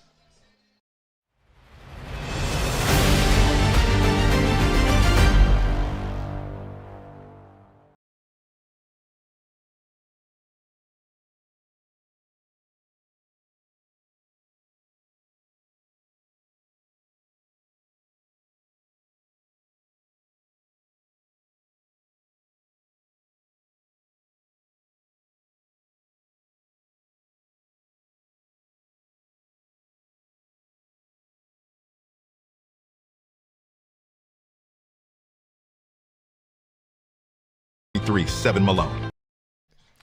Welcome back. 1:10 left to go in this first half. And it's kind of right now the Deuce Knight show. Although KJ Lacey has been able to answer. No, and these two guys going to be bringing their talents to the SEC. Both these quarterbacks headed to the SEC next year. Good kick. Taken. And it's returnable. Cuts to the outside. That's Alford's got some room. And bought him about 3 extra yards by not going out of bounds and then decided to go out of bounds when he saw the coverage team coming. Good return. The interesting thing is, though, is you may see Deuce Knight able to play in college before KJ Lacey. Deuce Knight going to Auburn, KJ Lacey going to Texas, but Texas currently has a guy by the name of Arch Manning that, he's kind of got that job solidified for a while. But like you say, you never know. Well, it'd be interesting to see if Texas wants to even use KJ as a quarterback. Good point. Here comes Alabama now, 1st and 10. What a play defensively by Kevin Otis out of Hattiesburg. Yeah, he's special. He is special. Played for Tony Vance. And what impresses me about Otis is his quickness. So For a man his size, absolutely. And again, Otis, he's going to be playing for the Arkansas Razorbacks. 2nd down and 18 yards to go. Mims rolling out of trouble. Tosses it. Incomplete. I think he got just far enough outside that they're going to allow him to get away with grounding there. But you can see this. Alabama's best chance to win this game, and I know you got to give playing time to everybody that's here, but the offense really stagnates when Mims is in there because he does not have the mobility. So the defensive line gets that push. They can get the sack. They lose a lot when K.J. Lacey goes to the sideline. Mims right now is just 1 of 4 for 4 yards. Looks like a pocket passer. And he's lost 14 yards on sacks. Twin receivers to the right, twins to the left for Alabama. They're going to run the football, and there's a hole there, but it closes up quickly. And Caleb Arterberry out of Pearl shot through there. What a linebacker he's. I tell you, he's he's uncommitted right now. Had committed to Louisiana Tech, but decommitted, so he's wide open once again. And again, a lot of these guys are the same way, Russ, because the college game has changed so much. Now we have that signing day, which used to be in February, right, is now in early December out of high school. And then last week, the transfer portal opened, and then you see the exodus from all of these guys because they're chasing dollars by going into the transfer portal. So coaches don't know what they're going to have until after the portal clears because not only – and that's what the ridiculous part of what the game has become – these college coaches not only have to recruit high school players coming in, but then you have to recruit your own guys to stay at your school. And so it opens the door. This portal will open the door for a lot of these guys that are not necessarily committed, right, to maybe squeeze their way in on the back end. Good points all the way around. So now the punting unit is on for Alabama. And that was a good timeout because they want him to punt the football with only 9 seconds left to go here before half. Maybe something, drop the ball, have something special happen. That's a good punt, and nobody's going to field. And that brings us to the end of the first half. What a good half of football we've had here in the first half at Jaguar Stadium, University of South Alabama. At the half, Mississippi leads it 19-15. We'll take 2 minutes down the line and be back with a special guest in a moment.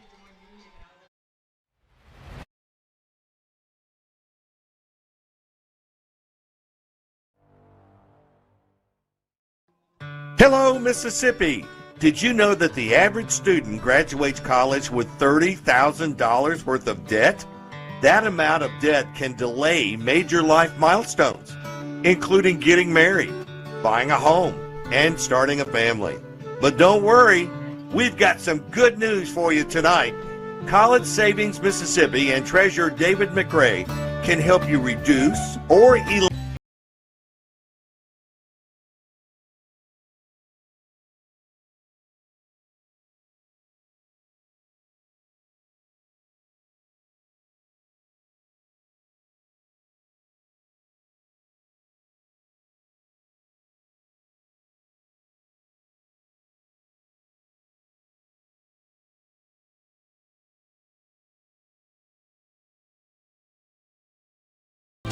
Malone.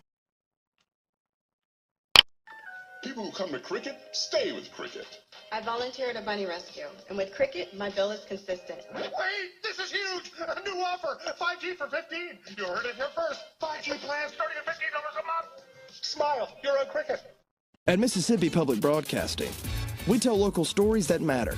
Educational and entertaining television, radio, news, and podcasts. We have something for everyone. So tune in and enjoy all we have to offer. Every day, MPB. Your stories, our mission. People who come to cricket stay with cricket. I volunteer at a bunny rescue, and with cricket, my bill is consistent. Wait, this is huge! A new offer, 5G for 15. You heard it here first. 5G plans starting at $15 a month. Smile, you're on cricket. At Mississippi Public Broadcasting, we tell local stories that matter. Educational and entertaining television, radio, news, and podcasts. We have something for everyone. So tune in and enjoy all we have to offer. Every day, MPB. Your stories, our mission. People who come to cricket stay with cricket. I volunteer at a bunny rescue, and with cricket, my bill is consistent. Wait, this is huge! A new offer, 5G for 15. You heard it here first. 5G plans starting at $15 a month. Smile, you're on cricket. Welcome back to the University of South Alabama, home of the Jaguars, where the Mississippi All-Stars lead this game 19-15, and the one of our sponsors for today's football game is Cricket Wireless. You've heard us talk about them all year on Friday Night Under the Lights, and they do such a great job. And Steve Lewis is with us now. And, Steve, you're a district manager. So what's the difference between a district manager and a regular manager? So I'd say the biggest thing is when stuff goes downhill, it all comes on me. I'd say pretty much. But big part of my job is coaching and developing and taking care of the customers first and foremost, you know. You know, I think I'm glad you mentioned that, Steve, because to me, that's one of the best aspects of Cricket Wireless is customer support that you give the customer after they purchase their phone. Oh, yeah, we do a lot of follow-up, a lot of follow-through. You know, we want our customers to stay our customers, and if there's something that I could do to go above and beyond, I'm going to do that, you know, because we're in the community. We live in these areas, you know. So you're a part of it, and, you know, the proof of that is, you know, we started covering 8-man football on Friday Night on the Light about 5 years ago, and I got with Christopher Jones last year and this year, and we did the 8-man report on Friday nights, and boy, these 8-man schools just really soaked it up. And oh, yeah. But all of them have told me what the neat thing was. I've seen that manager in the community. I've seen him at the store or whatever. And that's I think one of the other aspects of Cricket Wireless is that you've got people who are not only in the community, they're a part of that community. Yeah, definitely. It's almost like we have our family in the stores and then we extend it out to our customers. You know, I want them to know that they could come in because they're probably going to bump into me at Walmart. You know, you never know. Yeah. Well, you know, you've got a big website, right? Yes. Okay, and that's where all the information can be found. If you don't know where your nearest Cricket store is, you can find it, correct? Yeah, just go ahead and, real simple, just Google search Cricket Wireless near me and there it is. Pop up all over the place. There it is. Now, what is your district? I mean, what are you, what area? I just recently was blessed to take over 4 stores in Alabama, so I'm Schillinger, Theodore, Tillman's, Robertsdale, all the way to Gulfport. That's a big area. Yeah. Wow. Well, I tell you, you're out here today. A lot of folks coming by. You're saying, oh, this is the season to do that. Wouldn't you say? It's perfect time of year. You know, anybody on the fence, getting a new phone or updating your service is a great gift. You know, who wouldn't want that? You know, I had a big conversation this week, Stephen. I'd like to get your input on this, and that there's 2 sides of this thought, and the thought is, should a child, a teenager, have a telephone? And the one side says no. Thank you, Ron Ingram. Thank you, sir. Everything's going good? Everything's good. When Ron Ingram is in the house, everything is good. That's right. Ron Ingram from Alabama said, anytime there's a deuce in the game, something's going to happen. I agree with you. That's right. That's double right. Trouble, they had trouble. Ryan Williams last year, and of course now he is a talented football player for Alabama. Oh yeah. All right. So one side of that school of thought is that's too young. You know, they'll play on games, they'll misuse it. The other side says, in today's world, we need to be able to get in touch with our kids. How does Cricket Wireless handle that? There's a lot of things that, you know, if you're a parent and you're on the fence or maybe you just want to do it, you got all kinds of parental controls. Right. And you could do limited services. We do have services that don't give them the full internet and whatever because no matter how hard we try as parents, there's a ton of stuff that could go wrong on that. That's you know, right. stranger danger is more not so in the public as much as it is on your computer and your phone. Right. You're exactly right, because that's kind of where we live our lives these days. And that is as good an answer as I have heard. And I'll tell you what, I really salute you guys for getting in the community, getting behind games like this today, where people can walk by and they say, hey, man, Cricket sponsored these guys today. So are you keeping Chris Jones in shape? That's the big thing. we're doing our part, that's for sure. I tell you what, I love Christopher Jones. I love him. All right, we're going to let you go, and then we're going to talk to Corleone. Corleone. He's my store manager from Theodore. Great. All right, we're going to take a timeout. 19-15, Mississippi leads it at the half. Back with more in a moment. Go Mississippi.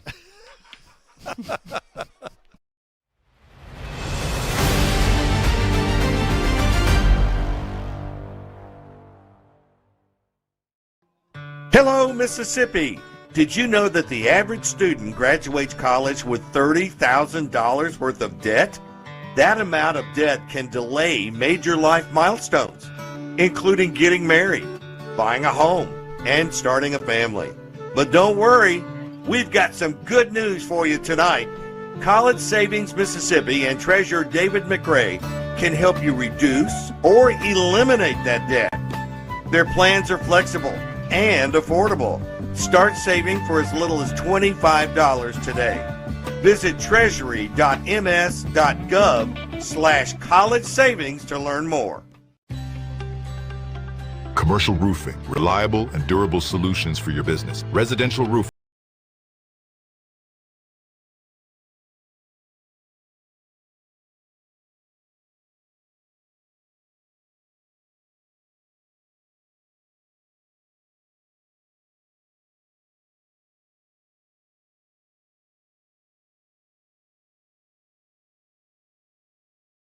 Call 1-833-7-MALONE. People who come to Cricket stay with Cricket. I volunteer at a bunny rescue, and with Cricket, my bill is consistent. Wait, this is huge! A new offer, 5G for 15. You heard it here first. 5G plans starting at $15 a month. Smile, you're on Cricket. Welcome back to University of South Alabama. That's right, that's right. And Corleone de Janeiro. The Dunn. Represent Mobile, Alabama. I will not argue with this man. If he says, come get a phone, I'm coming to get it. Come get a phone. You were telling me off camera that you were born and raised in this town. How Born and special raised. is it for you then to grow up, mature, and to get a job in that same town Correct. with Cricket Correct. Wireless? It's a beautiful thing. It showed a lot of growth with me throughout the city. I have lived in California in various places and then come back home to represent not only Mobile but Cricket. We always dealing with the public to bring great customer service. So that's one thing I love about Cricket, the value that we bring. Yeah, we were talking with Steve about that a moment ago about this customer service. Correct. I don't know who's in charge of that department, but they're pretty good because I think that's probably one of the strongest aspects of this company. Yes, because we bring a lot of value. So when you come into our store, we want you to come in like you come to see your family. Like we give excellent customer service, and then we break down the technology part so that the customer can understand what that we bring and what entails into the phones. I was in one of the stores the other day, and the representative for Cricket was working with a would-be customer. Mm-hmm. And explaining how to use the phone that they were going to be purchasing. You don't see that in a lot of places. You get the right price that you want. Correct. And then they put the phone in, and you're then spend the next 6 years trying to figure out what the thing does. How much time are you really allowed to give a customer to learn how to use what they're buying? As much as it takes, because we want the customers to really know everything about their phone. They want them to feel comfortable with the phone, especially with our aging customers. We really need them to know that, hey, this is not scary, especially with the iPhones and the new Androids coming out, the new platforms, the iOS 18s. So we break down everything that they need to know with their Google, how to get their Facebook up, how they can bring over their biggest things that we have learned is their pictures. They really scared about their pictures. So we show them how to get their pictures, and I put the phone in their hands, and we step by step it so that way they'll feel comfortable. So that's what we bring when we say value. because we really do value our customers because we want them to know everything from the little child to our elders. We want them to know. So really, it's more than just a contract you're getting with Cricket. Yes. You're inheriting part of the company, if you will. You are, and we want to keep that motivation going throughout the community. We got to keep it going because we're a beautiful company. Well, you really are, and it's growing in popularity. We are, and I think a lot of that popularity, marketing is excellent that you do. Correct. But I think when the marketing matches the people that you want to get in there and purchase the phones, that's what makes the whole thing come together. Correct. When you sponsor things like this football game today, when you go into these small 8-man schools that we had this year, and they just go, man, we want y'all to come back, and bring that green thing that's down here. Yeah, we got the dancing thing. We bring all that to them. They can't remember much about the game, but they love the green thing out there. So you're making a real effort there. What do you think is the most common? If you were to say what the most common problem with someone who has a cell phone, what is the most common problem that you see people coming in the store for? Because they lose their passwords. Oh, I am so glad you mentioned that. The password or they code. But with the phones being coded, we try our best to try to solve the problem. Yeah. We also bring solutions best way we can because sometimes we try to. I'm not gonna say dumb it down, but we try to minimize any anxiety that the customer may get. Well, don't say that because I actually read Cell Phone for Dummies. So, I didn't do very well in it, but I did read it. Well, but I think you're right. Yeah, that's what you got us for. That's why we when you come in, we take the time out, we settle down the nerves, and we just go forward on getting that phone opened up for you. Well, and the billing process is easy. It is really, it is so easy. So I think the ease of – look, there's 1,000 different phones out there, Correct. right? They are. And you've got to spend some time trying to find out what that person needs in a phone. Correct. And that's what we ask. So we want to ask if they doing podcasts, or they taking a lot of pictures, or they doing TikTok or Facebook. So we gather all those values up and package, and then we get them in the right phone. Well, I'm still waiting for that phone to come out that has 8 lenses on the back, So we're up to 3 now. May have a time to wait. Maybe, but we're going to see. We never know with technology. Technology is a speedy thing, so. It really is. We're going, especially with the new AI going on now, and with Cricket, we pushing forward with that. We partner with the AI, and that's giving us more value to help the customers out to know what's going on. That's awesome. Yeah, so by us being nationwide now. And, some companies backing off of that. Yeah, but we not. We want everybody to have great customer service, great phone value, nationwide coverage. Because we have people that are going out to Mexico, so you want Cricket there for you. We going to Canada, Cricket is there for you. Throughout the United States, we are here for you. That's what we hear, Cricket. So when you hear Cricket, know the green, we're going to take care of you. Well, you've heard it from the Don. I kept waiting for you to go, come see us at Cricket. I was going to give you that laugh. All right, I'm giving you the camera. Go ahead. Appreciate you. Come see me at Cricket. I'll make your offer you won't refuse. I love that. Big thanks to Cricket today for Appreciate making this game possible. UNC coming up at halftime. Correct. Your halftime score is 19-15, and if Don says it's 19-15, it's 19-15. It's 19-15. We'll be back in a moment.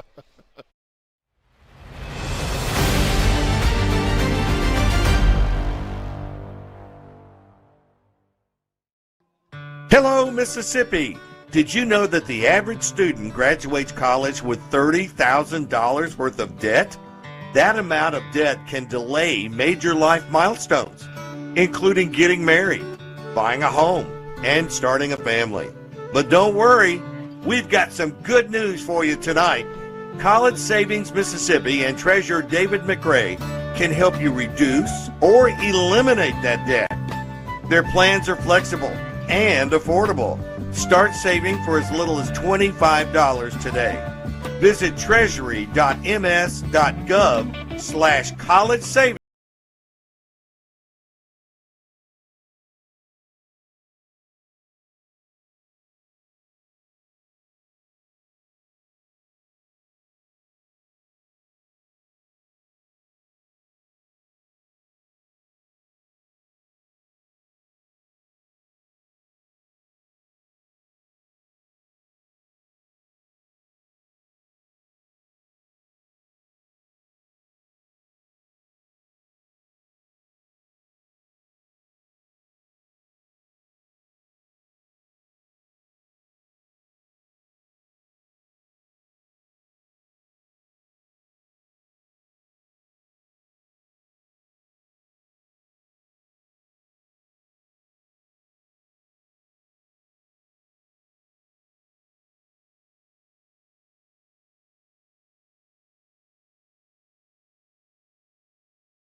Malone. Hello, Mississippi. Did you know that the average student graduates college with $30,000 worth of debt? That amount of debt can delay major life milestones, including getting married, buying a home, and starting a family. But don't worry, we've got some good news for you tonight. College Savings Mississippi and Treasurer David McRae can help you reduce or eliminate that debt. Their plans are flexible and affordable. Start saving for as little as $25 today.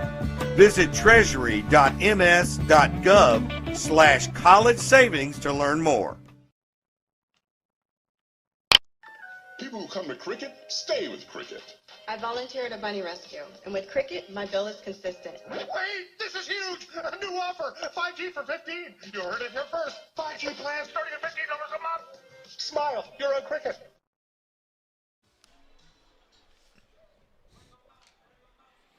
All right, welcome back in here to the University of South Alabama, where Mississippi leads Alabama 19-15 at halftime of the Ms. Al All-Star Game. Now, we'll look at some of your statistics here from the first half, and it has been the Deuce Night show. Mississippi has this lead simply because of Deuce. He has 160 of the 188 yards that Mississippi has so far today. Deuce Night, leading rusher, 6 runs, 54 yards, and a touchdown on the keeper. Passing, he is 10 of 12 for 106 yards and a touchdown. Really, when Deuce is in the game, that's our best opportunity. Same thing goes for Alabama. They've seen the most success when K.J. Lacey has been in at quarterback. The University of Texas signee, he's 9 of 16 passing for 147 yards and 2 touchdowns, but a very costly interception that he had. Rushing-wise, well, let me just tell you, it's not good for Alabama. They have a total of 11 rushing yards. 11. Crazy. And Mississippi's defense has been playing lights out on that side of the football. They've been led defensively by Andrew Maddox out of Oak Grove. He's got 3.5 tackles so far. Kevin Oates has really been showing out. He has 3 tackles, 1 sack, 3 tackles for losses. Oh, and he picked up the ball in the end zone down there for a touchdown as they muffed the punt. So really that was a huge, huge play for Mississippi as that was able to get us on the board. Again, our defense has really just been doing a phenomenal job. Total yards, Mississippi outgaining Alabama 188 to 131. Penalties, it's been a relatively clean game. Mississippi has 3 penalties for 22 yards. Alabama, 2 penalties for 25 yards. The only place that Alabama's winning is time of possession. They had the ball for 13 minutes and 3 seconds there in that first half. Mississippi 10 minutes and 57 seconds. Third down conversions, while Mississippi hasn't been great, just 2 of 5 on third downs, it's a whole lot better than Alabama. These folks over here, only 1 of 8 on third downs. Huge. Defense has been getting off the field. Outside of the very first drive for Alabama where they went 13 plays, their other touchdown came on 1 play for 87 yards on a Houdini play by K.J. Lacey where he kind of shot-putted that ball out to a receiver that had settled into the second level and took it 87 yards to the house for a touchdown. So right now, everything going Mississippi's way, looking very good, but we've got a whole nother half to go, and that's coming up here in just about 2 minutes. So we'll step aside again. Once again, Mississippi leading this game at the half by the score of 19-15.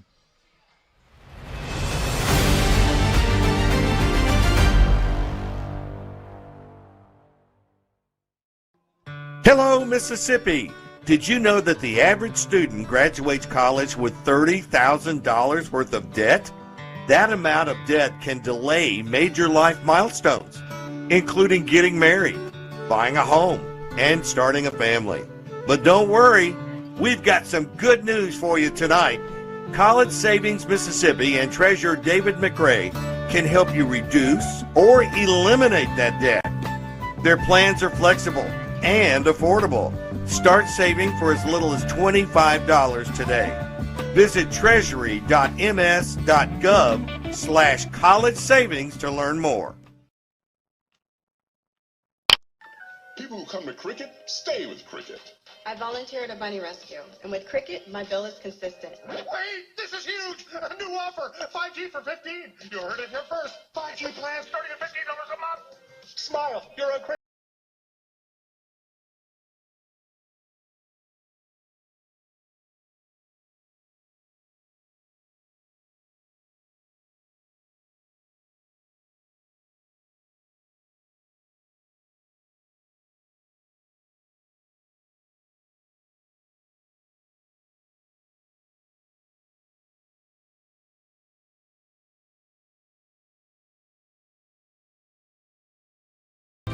Malone. At Mississippi Public Broadcasting, we tell local stories that matter.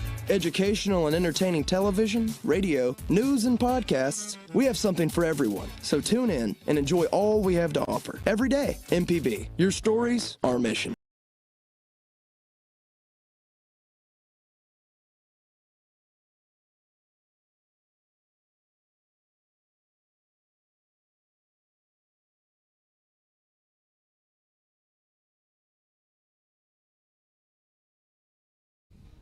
Welcome back to Abraham Mitchell Field here on the campus of the University of South Alabama. Mississippi leads this game 19-15. You know, Greg, this is, first of all, it's a beautiful campus here at South Alabama, and they're becoming a player in the athletics area. Oh, no doubt. They have really risen up here in the Sun Belt Conference. They're no offense to Southern Miss, because I know they're in there, but they've been the class of the Sun Belt in football. Now they're really building something. This facility, absolutely beautiful. It's not a very big stadium, but it's very intimate because it goes all the way around, so it's completely enclosed in, and it doesn't go very high. So every seat in here is great to watch a football game. It doesn't go up really past what you would consider a club level in the big stadiums. So it is absolutely beautiful, and it's beautiful on the scoreboard right now. So let's keep it up here in the second half. Quincy Phillips Jr. back to receive the kick. He's going to settle under it at the 5. Phillips to the 10, 15, 20. Runs right into the hands. I don't know if he didn't. I don't know if he didn't see him. He just ran right. He just ran right into Bishop Burkhalter out there, and he's not a small fella. No. So he was. You should have been able to see that, but he saw him, but it was too late. Yeah. So all right. So let's see what Mississippi does. I mean, everybody in the press box is talking about Deuce Knight, as well they should be. He really one of the guys for Mississippi that got this thing rolling. But we're going to start the second half here with Vance. Deuce Vance. Vance, Coach Vance's son. Yep. Out of Hattiesburg. Deuce is a runner as well as can throw the football, follows his blocks nicely, and terrific spin. Wow, he got that ball for a first down up to the 35. He just plowed the road, followed his guys, and then he turned a little something extra here. Watch the spin move as he's going to go right there. And got 3 extra yards out of that and a first down. So they're going to move are they going to move? Where'd they spot him? They're going to put it right down at the 35. Yeah, it is a first down. So the Deuces are loose.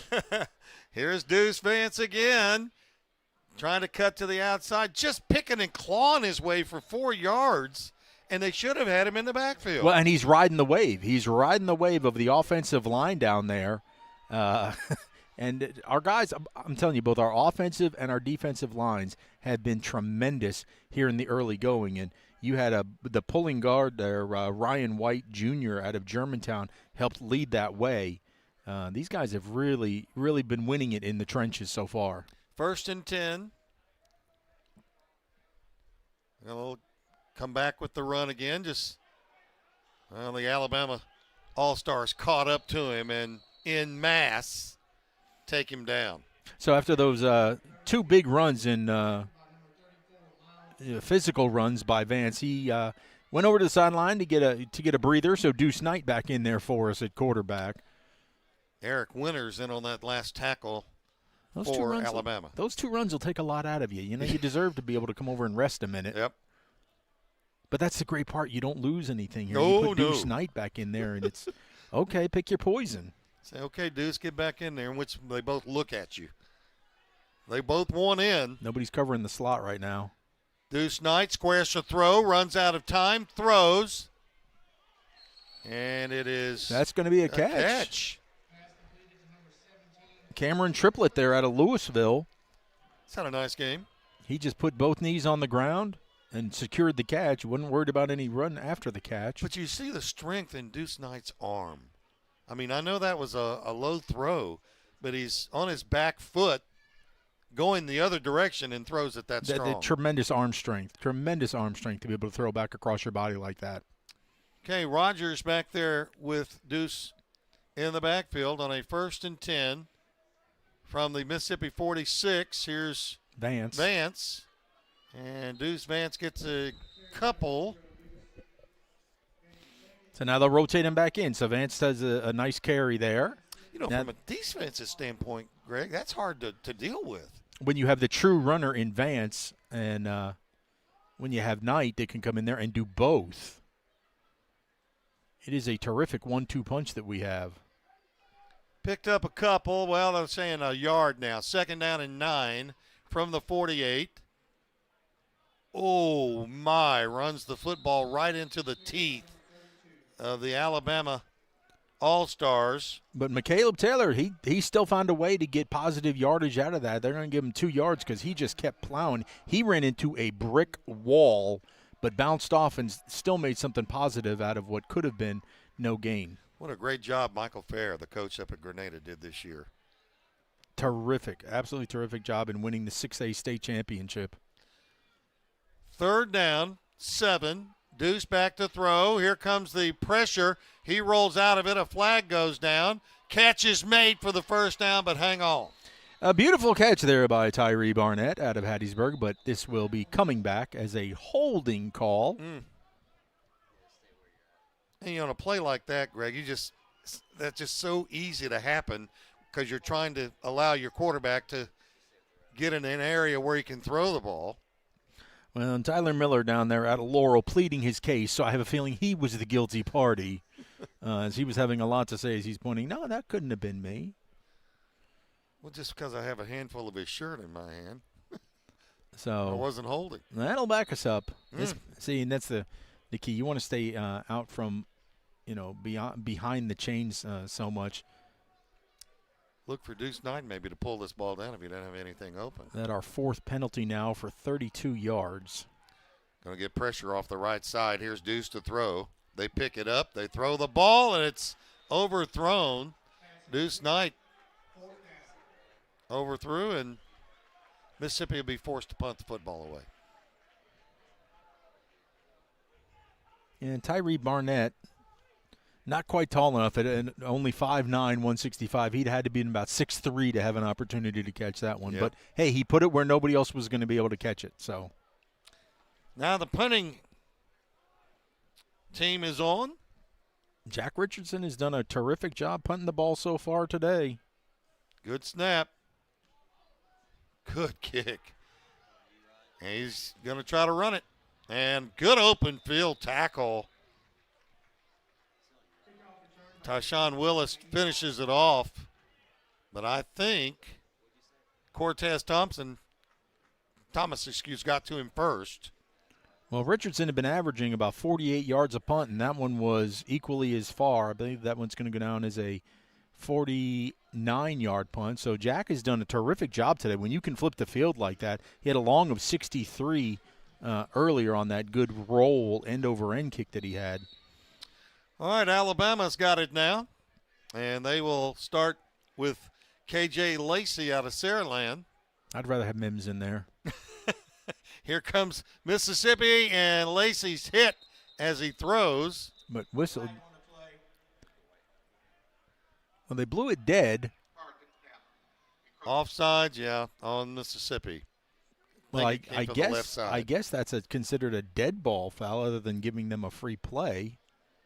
That they blew that dead for encroachment because unless he made contact. Interesting to see on the replay if he made contact, but we'll take that because that free play would have been a huge gain. So well, they get 5 instead of a first down. For sure. So 2nd down and 5 for Alabama at their 32-yard line. Mississippi leads 19-15.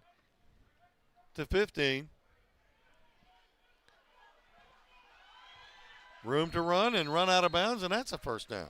Solid play out there by number 21. Again, I love how wide receivers are willing to block downfield, and that Peyton Plott really sprung that play to the outside. Is that unselfishness by the receivers not with the football really makes a huge difference. That's what sprung them for that extra yardage. 1st and 10 for Alabama at their own 46. Play action. And getting to the outside and going out of bounds at the 46. Russ, that was a keeper all the way. Yep. It was a designed quarterback run. He stepped back and pump faked and then just took off. And that was definitely a designed quarterback run. Well, Lacey gets 7. And it'll be 2nd down and 3 now. KJ Lacey, quarterback here for the Alabama All-Stars. Oh, hard count got him, did it. Came off the right side. Yeah, that's not going to be 6 penalties on Mississippi today for 42 yards. They've got a good drive going. Alabama, though, still, even with that nice run by Lacey, still in negative yardage. Because they counted the quarterback sacks against Mims, but they are at a team total of minus 13 yards. Play action. Lacey to throw. Nice catch. That was an unbelievable and perfect defense over there. You could not have played better defense over there by Zach Ruffin, but what a grab there by Peyton Plott, the guy I just shouted out before for the great block he threw on the outside. But that was perfect coverage. And a nice throw by Lacey. I mean, that was an over-the-shoulder catch. That was absolutely beautiful. Well, now Alabama's got the football at the 15-yard line of Mississippi. Bend but don't break, remember? 3 wideouts to the left, 1 to the right. Lacey will set him down. 2-step, 3-step, 4-step drop. Now rolling to his left, backs up again. Tosses it in the end zone, throws that one away. Yeah, smart play there. There was nothing available, so he threw it to the dead part of the end zone. Good coverage by Mississippi down in that corner down there. He had no one to go to. But I tell you what, poor Otis was getting triple teamed. Well, no, he just ran out of gas. He could not catch Lacey, and that's the frustrating part because he was closing quick on him. But they're just so elusive. It's like trying to catch Deuce Knight. T.J. Lacey, just unbelievable. These 2 starting quarterbacks, so talented. Colin Wilson back in the backfield for Alabama. Lacey to throw. And incomplete to the right side. Well, that's because he got absolutely blown up on that play. Trying to catch that number. I think that was Tyshawn Willis. Out of Elma Jackson. That rocked his world. Yeah, he definitely heard the footsteps coming in there. So much for the All-Star game. That was a rude. 3rd down and 10 for Alabama. Lacey back to throw. Rolling to his left, has got room. Decides to throw back across his shoulder into the end zone, incomplete. See, a terrific job there because we had a spy that time, and so Lacey wasn't going to be able to roll out. As coming across the field with him is number – let's see who that was running across the field with him. 19. That was Jamani Washington. Yeah. He cut that play off and forced the throw into traffic. So Jamani with a great job of coming from the linebacker position. So the kicking field goal unit is on. Cleet Forrest from Alexandria High. Snap is down. The kick is up. Blocked. And it looked like somebody got a hand on it, but it got through. It did. I mean, on the lower part of the crossbar, it made it. Well, just like your golf game, Russ. It's not how, but how many. That's right. That was not pretty. Didn't look like my sandwich. It didn't look like anything. 19-18. Like your driver. 19-18, Mississippi by 1. We'll be back with Alabama's kick in a moment.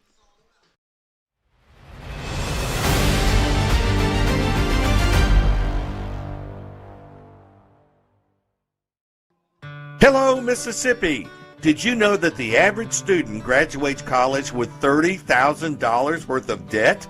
That amount of debt can delay major life milestones, including getting married, buying a home, and starting a family.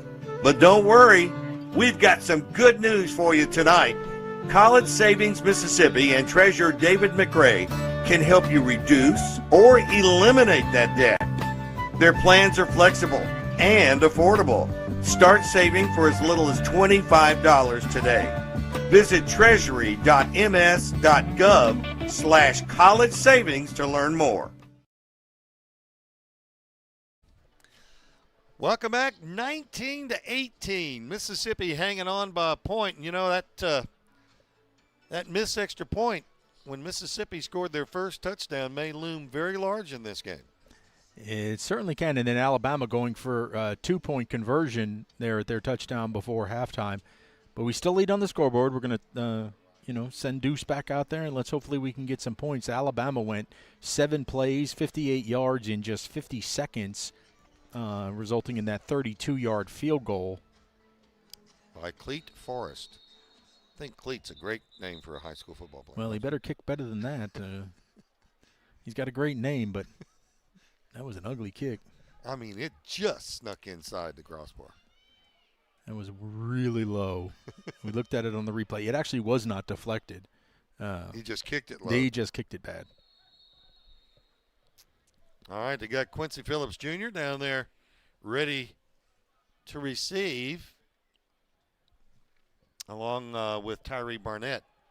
And it's going to come down to Phillips. He's got it at the 10, 15, and runs right into the Alabama defense.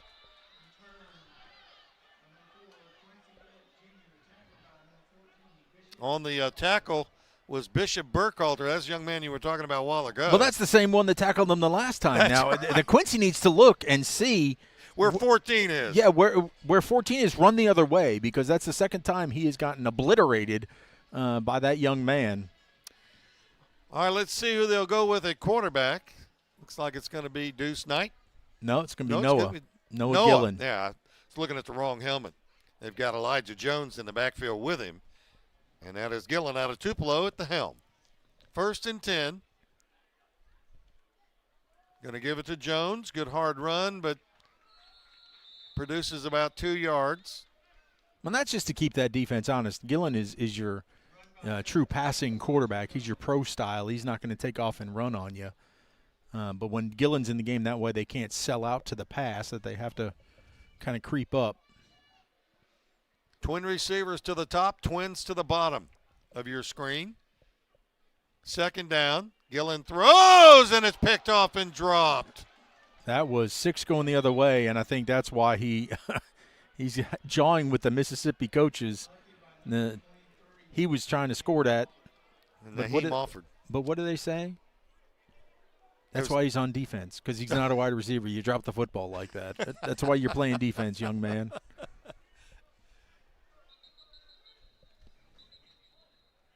So we have a stoppage in play. Had a couple of those today. Now, let me tell you something. That young man, Naheem Offord, yeah, he is a 5-star corner here out of the great state of Alabama. He's going to be playing for the Oregon Ducks. Is that right? How about that? He signed to play with Oregon, so he can take that way far away to the Big Ten. But the talent on both of these teams is just absolutely tremendous, and you get the far away schools. Like you look at Alabama now, they've got a Ohio State signee, they've got an Oregon, Tennessee, Arkansas, Colorado, spreading the wealth, Duke, Miami. 3rd down and 8. They're going to swing it out. It's caught and taken down quickly at the 26-yard line. It'll be shy of the 1st down, and got a flag back where the punter was. The quarterback. We weren't punting. Oh, that's right. That's right. He was standing back there when he threw it. All right, we'll take that penalty for sure. Absolutely. Young man there, Eric Winters, who had the great tackle, ankle tackle for Alabama. He's another one of those Auburn signees. I'm telling you, they opened up the purse in Auburn. They opened up the checkbook somehow because Did you say they unfroze that money? They are loaded with, usually it's Alabama, the Crimson Tide, that dominate the Bama roster. Not this year. With signees, but no, this is Hugh Freeze and Auburn have really made a huge splash this year in recruiting the high school ranks from within the state. That just got him a first down. I mean, maybe by the length of the football. Here we go. 1st and 10 for Mississippi. Got a break there. Was it roughing the passer? Gillen back in the shotgun. 2-step drop, throws, caught, first down, and more taken out at the 46-yard line. Is that Barnett? Yep, Barnett, and that's a very strong throw by Gillen. Tyree Barnett out of Hattiesburg. Again, small in frame, but a terrific catch right there. And some nice yards after the catch. Moved the chains once again. Well, he's we got Deuce Knight back in now. That now 15 first downs for Mississippi. Knight squares to throw, throws the slip screen. It's caught. He's got some room. Needed a block, got one across the 25 of the 35 down to the 20. Looks like the 28 if they give him forward progress. These are the plays that you really expect in an all-star game. Just slip screens, quick outs. We've attempted a few deep. That's Trey Stevenson there, isn't it, from Germantown on that reception? Looks like it was 88. No? No, I got 84. 84. Stevenson, yeah. Here's Deuce. Flag goes down. Hang on. We're going to stop it. They'll stop that play.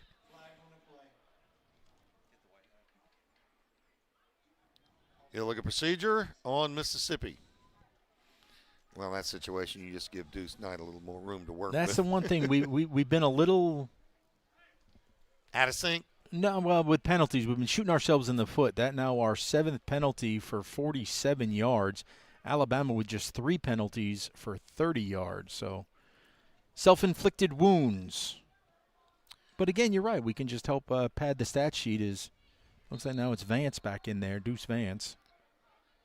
Well, we just rotate them all. This is the 3rd quarterback of the drive. Yes. Here's Vance. He's got blockers in front, but a good defensive play turned in by Alabama before he could get to the original line of scrimmage after the 5-yard penalty. Yeah, he winds up getting getting us a yard back, but there wasn't a wave to ride that time.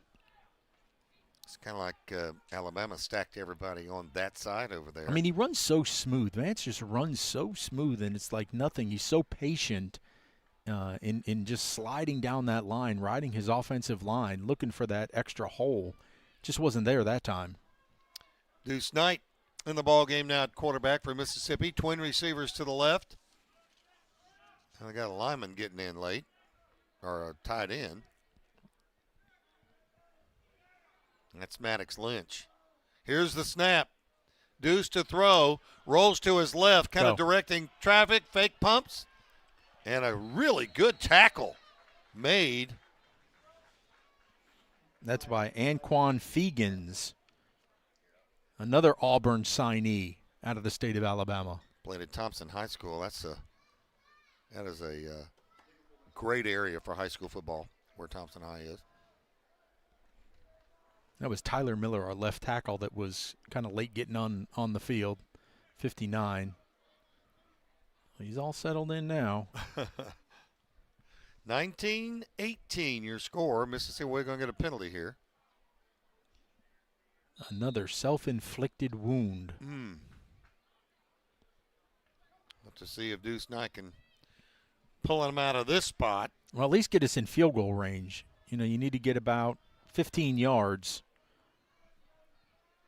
2nd down and 19 for Mississippi. High snap. Deuce pulls it down. Throws down the middle. Has a man. It's caught. And that is a 1st down for the young man out of Hattiesburg. What a tremendous catch. That's Barnett again. You called it right, Greg. You said he's not tall in stature, but he's big on making big plays. No, and that was he secured that ball and he went to the ground, but made sure he caught that first.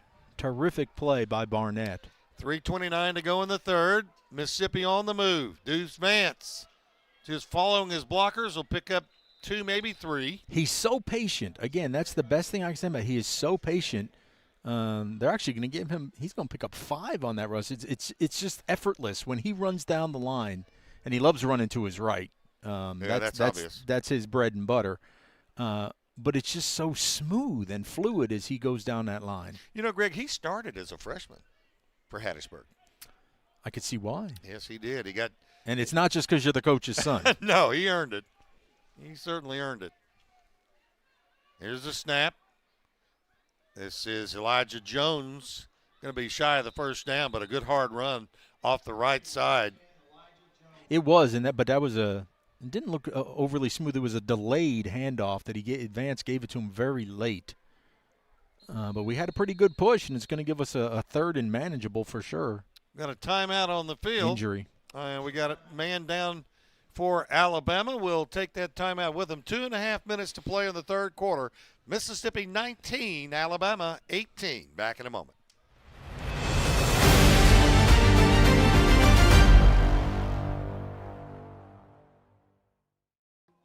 Hello, Mississippi. Did you know that the average student graduates college with $30,000 worth of debt? That amount of debt can delay major life milestones, including getting married, buying a home, and starting a family. But don't worry, we've got some good news for you tonight. College Savings Mississippi and Treasurer David McRae can help you reduce or eliminate that debt. Their plans are flexible and affordable. Start saving for as little as $25 today.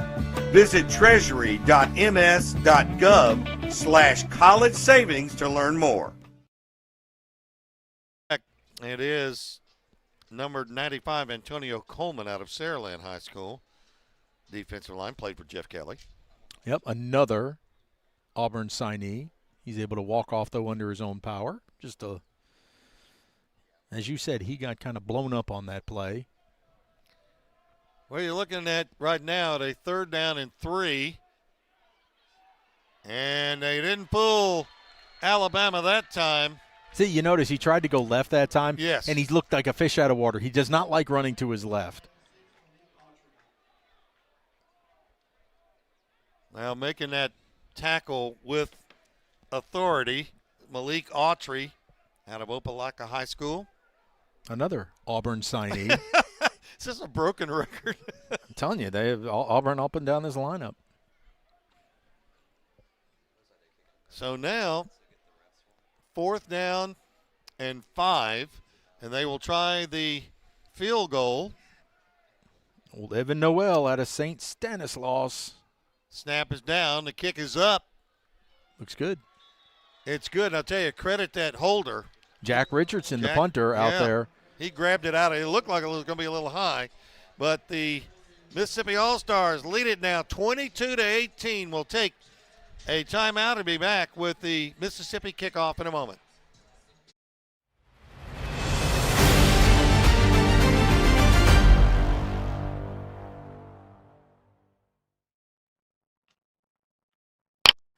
People who come to cricket stay with cricket. I volunteer at a bunny rescue, and with cricket, my bill is consistent. Wait, this is huge! A new offer, 5G for 15. You heard it here first. 5G plans starting at $15 a month. Smile.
alone. At Mississippi Public Broadcasting, we tell local stories that matter. Educational and entertaining television, radio, news, and podcasts. We have something for everyone. So tune in and enjoy all we have to offer. Every day, MPB. Your stories, our mission. It is 22-18. Mississippi on top. Hey, breaking college football news, Russ. Tell that to the good folks. All right. Quinn Ewers from the University of Texas, where KJ Lacey is going to be going, is transferring to the University of Alabama. So he will be taking his talents there, meaning Arch Manning will be the. Isn't that something? Yeah. The word was that a Big Ten team was offering him a ton of money to not turn pro, and so Quinn Ewers is going to forego the NFL draft, and he's going to go play at Alabama. I don't know about that one. Well, Jalen Milrose is moving on to the draft. Yeah, he's announced that he's going to be entering the NFL draft, but it is. I thought he was going to Ohio State. That's the scuttlebutt that I had heard. Well, and they had, it was talk of Oregon in that mix too. So something like somebody had offered him $4 million out of the Big Ten. So Alabama's got a big checkbook too for the transfer portal these days. And all right, Mississippi back on defense now, trying to keep KJ from throwing it over their heads, and terrific catch. Terrific catch. You're right. Corner was there. The ball was just put exactly where it needed to be by Lacey. Came back to the football. I think that's tackled by the catch by Colin Wilson out of Gulf Shores. Marquise Williams making that stop out of Madison Central. He's been tested a lot today. Well, it's 1st and 10 for Alabama in Mississippi territory at the Mississippi 47. They're going to run the football. Starts left, comes right. Nice hard run by A.J. Rice out of Madison Academy. Oh, Caleb Arterberry from Pearl in there on that stop. I mean, he took him down to the ground, didn't he? Well, that was just a tremendous cutback, too. Yeah, it was. Play was going to be going up the middle, but he cut it back to the outside. That was 22 Anthony Rogers. Yeah, Rogers back in there now in the backfield. 1st and 10. There's another catch. Again, going after Marquise. They must find something over there that they really like. Well, he has trouble.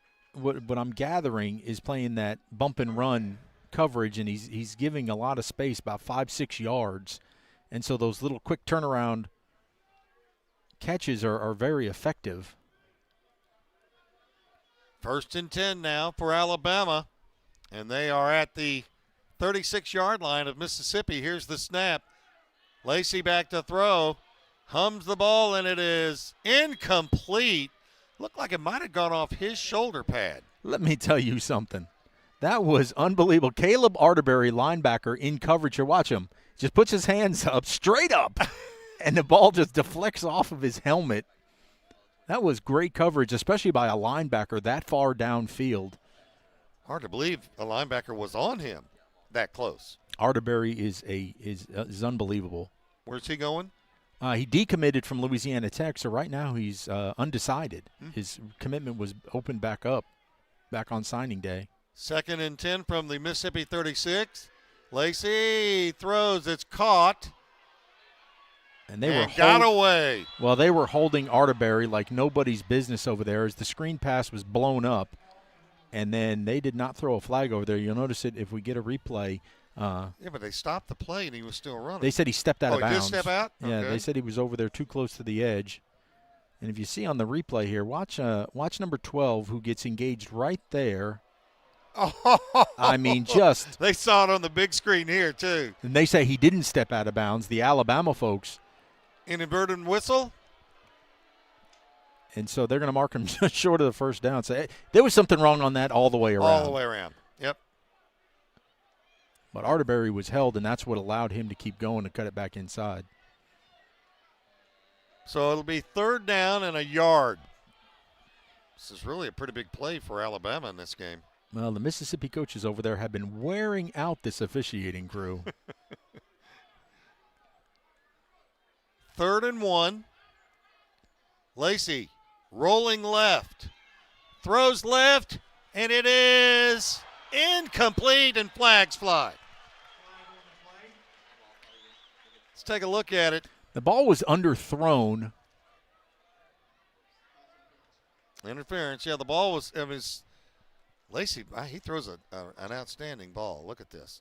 See, I don't know that that's interference. That was so far underthrown that he was coming back. I don't know either. To the ball. And that's going to be Trevion Morton called for the interference. I mean, it was just a bad pass. So Alabama gets bailed out on that one. That now our 9th penalty on the day. Got to be up around 80 yards now. Maybe a little more. I think they haven't updated yet, but I think it's our 9th penalty for 67. 1st and 10 at the Mississippi 14. Wilson with the carry, and he is manhandled by the defensive line. That was terrific by Tyshawn Willis. He was man that dove in there and made first contact. And Damani Washington from Grenada came in and cleaned it up. No gain on the play. 2nd down and 10. Haven't seen KJ run much today, have we? Quarterback for Alabama. No, he's just pulled it down 2 times. He's got 7 yards total. 2nd down and 10. Little soft play action in the corner again. Touchdown. What touch? That is called touch. That was terrific, and that was, again, Gill on the reception. Oh. I tell you, Gill has had a game for Alabama. Carson Gill. I bet he wishes he was going to have Lacey throwing to him in college. Well, and Morton just couldn't stay with him. He did his best to try and catch up on that, but he was beat. And the perfect touch. You couldn't have thrown it any better. Point after coming up. This is big because a field goal could beat you. Snap is down. Kick is up. That's good. And it is a 25-22 ball game. Alabama takes the lead with 9:14 to play in the game. We'll take a timeout and be back with Alabama's kickoff in a moment.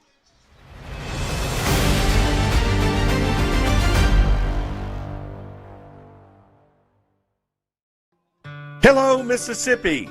Did you know that the average student graduates college with $30,000 worth of debt? That amount of debt can delay major life milestones, including getting married, buying a home, and starting a family. But don't worry, we've got some good news for you tonight. College Savings Mississippi and Treasurer David McRae can help you reduce or eliminate that debt. Their plans are flexible and affordable. Start saving for as little as $25 today. Visit treasury.ms.gov/college savings to learn more. Welcome back to Alabama, 25-22. And I'm impressed with KJ Lacey. He is a true talent.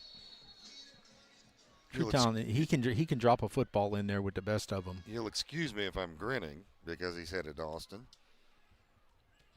He'll Yep. have a couple years. He'll have to wait. Here's the kick. End over in and returnable. Or is it? Nope. That back foot was in the back. Is in the end zone. That's all right. Let's see if we go with Deuce, but it's up to you now, Deuce. Your turn to answer Lacey. Well, you know, a long drive they've done in this game would be handy right here. Alabama catching up, all in the passing game. Been a really good game. Lacey, today. 17 of 28 for 253 yards and now 3 touchdowns. And that's rotating with Mims in the first half. Yeah. Well, Mims was only 1 of 3 for 4 yards. Here's the snap. Deuce Finds his man. Barnett again. Almost knocked him down with that pass. Barnett with the catch of the 41. He has been terrific so far. That now his third catch for 50 yards. They've really spread the ball around quite well. Deuce back to throw, being pressured, and is going to get some positive yards, but could have been sacked. Yeah, where he could have been sacked, he's going to wind up getting 4. And I was worried he was holding that ball out there. Easily could have been knocked out. A.J. Rice caught him. You know, that little clock in your head needs to go off, and if Deuce tucks that ball, he gets a first down. But he was holding it, looking to make a play with his arm. I was watching J.J. McCain from from Gulfport, 6'3", 305, and doing an outstanding job on that offensive line. Deuce wanted to run. Got a block, turns to the corner. It's got the corner. He's got some room. Can he make it to the end zone? He's in. Touchdown. And again, I love wide receivers that block. Watch on the replay. If you see, watch Barnett here on the outside. Look at that, engaging his man, and then that sprung Deuce, and he did the rest. Deuce Knight is just special. Yeah, Anquan Fegans put his arm out to try to get him, and he couldn't. No, I mean you're never going to arm tackle Deuce anyway. That's incredible. So Mississippi answers quickly, and they lead it 26-25. They will go for 1. Here's the snap, the kick, and he got it. So the Mississippi All-Stars take the lead. 29-25. We'll take a timeout and be back with the kickoff in a moment.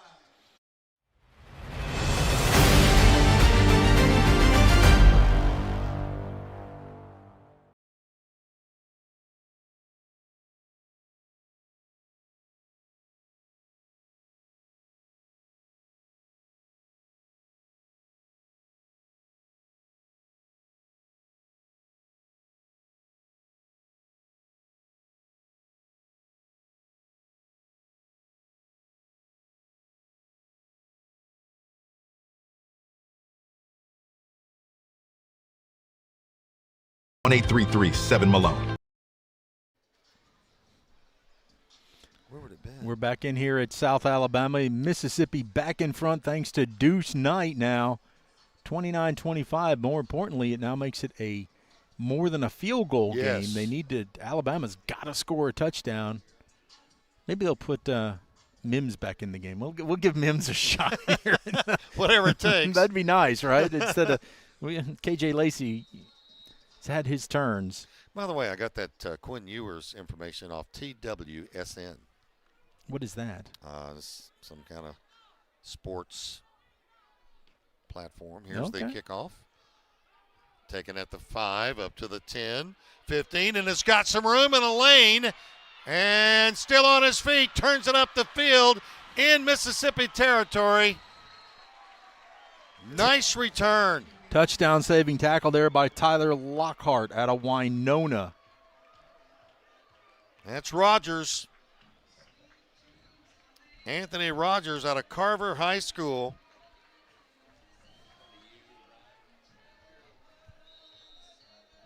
And just like that, Alabama.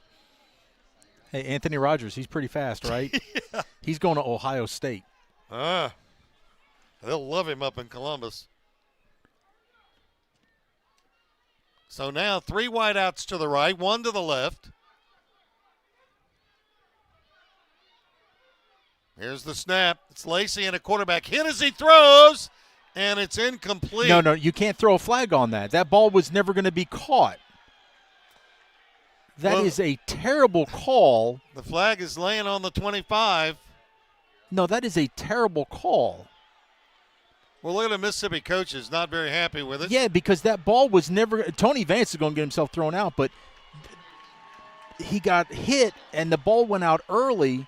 There's no way that was interference. If you look at it on the replay. Well, let's look at it. So he gets blown up. He throws it. It's way short. Where's the interference? Where was the foul? Wasn't a catchable ball anyway. Where was the foul? I didn't see it. Alan, can we re-rack that? Here we go. You ask, you receive. He got lit up when he threw. I don't. Oh no, he's behind the defender. I don't see the foul. I don't.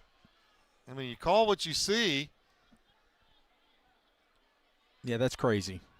So Alabama's got it 1st and 10 on the 26-yard line. Here they come after Lacey throws the ball, and Wilson is decked as he makes that catch. Well, Jamani Washington had sniffed that out, and while everybody else was rushing the quarterback, there was not going to be magic happening that time.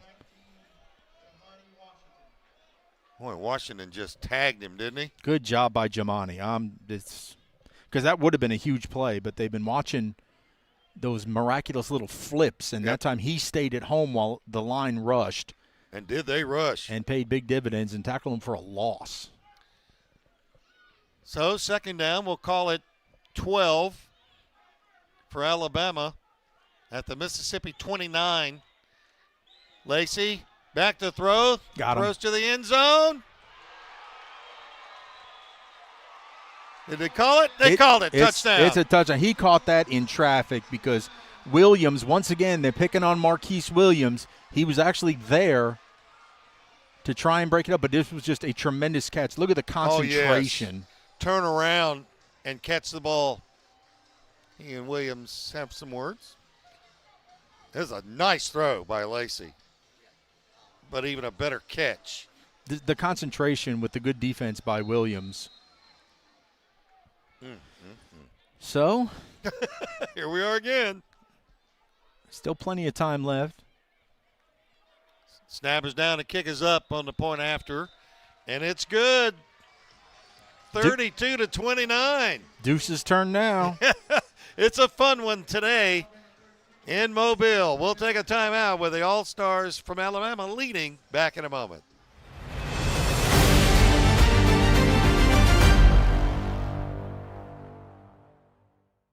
At Mississippi Public Broadcasting, we tell local stories that matter. Educational and entertaining television, radio, news, and podcasts. We have something for everyone. So tune in and enjoy all we have to offer. Every day, MPB. Your stories, our mission.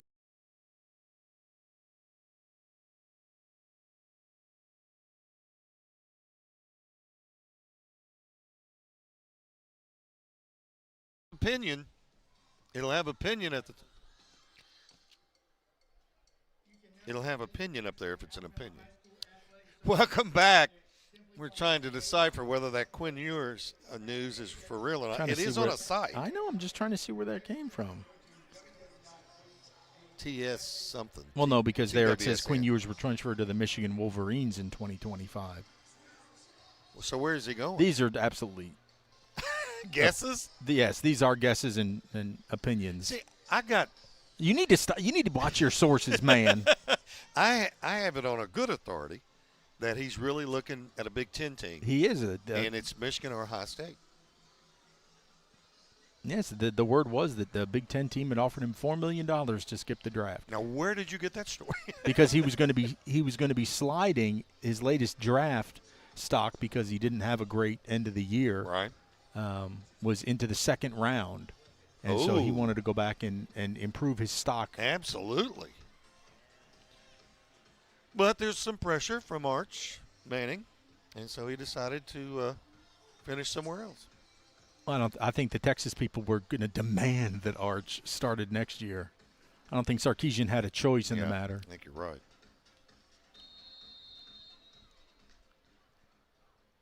All right, Quincy Phillips back for Mississippi. Let's see if they kick it to him. Well, it's end over end, not very deep. It's going to be Barnett. No, Yep. Barnett let it go. So it's up to Deuce once again. Deuce has been simply phenomenal. He's got 171 yards passing.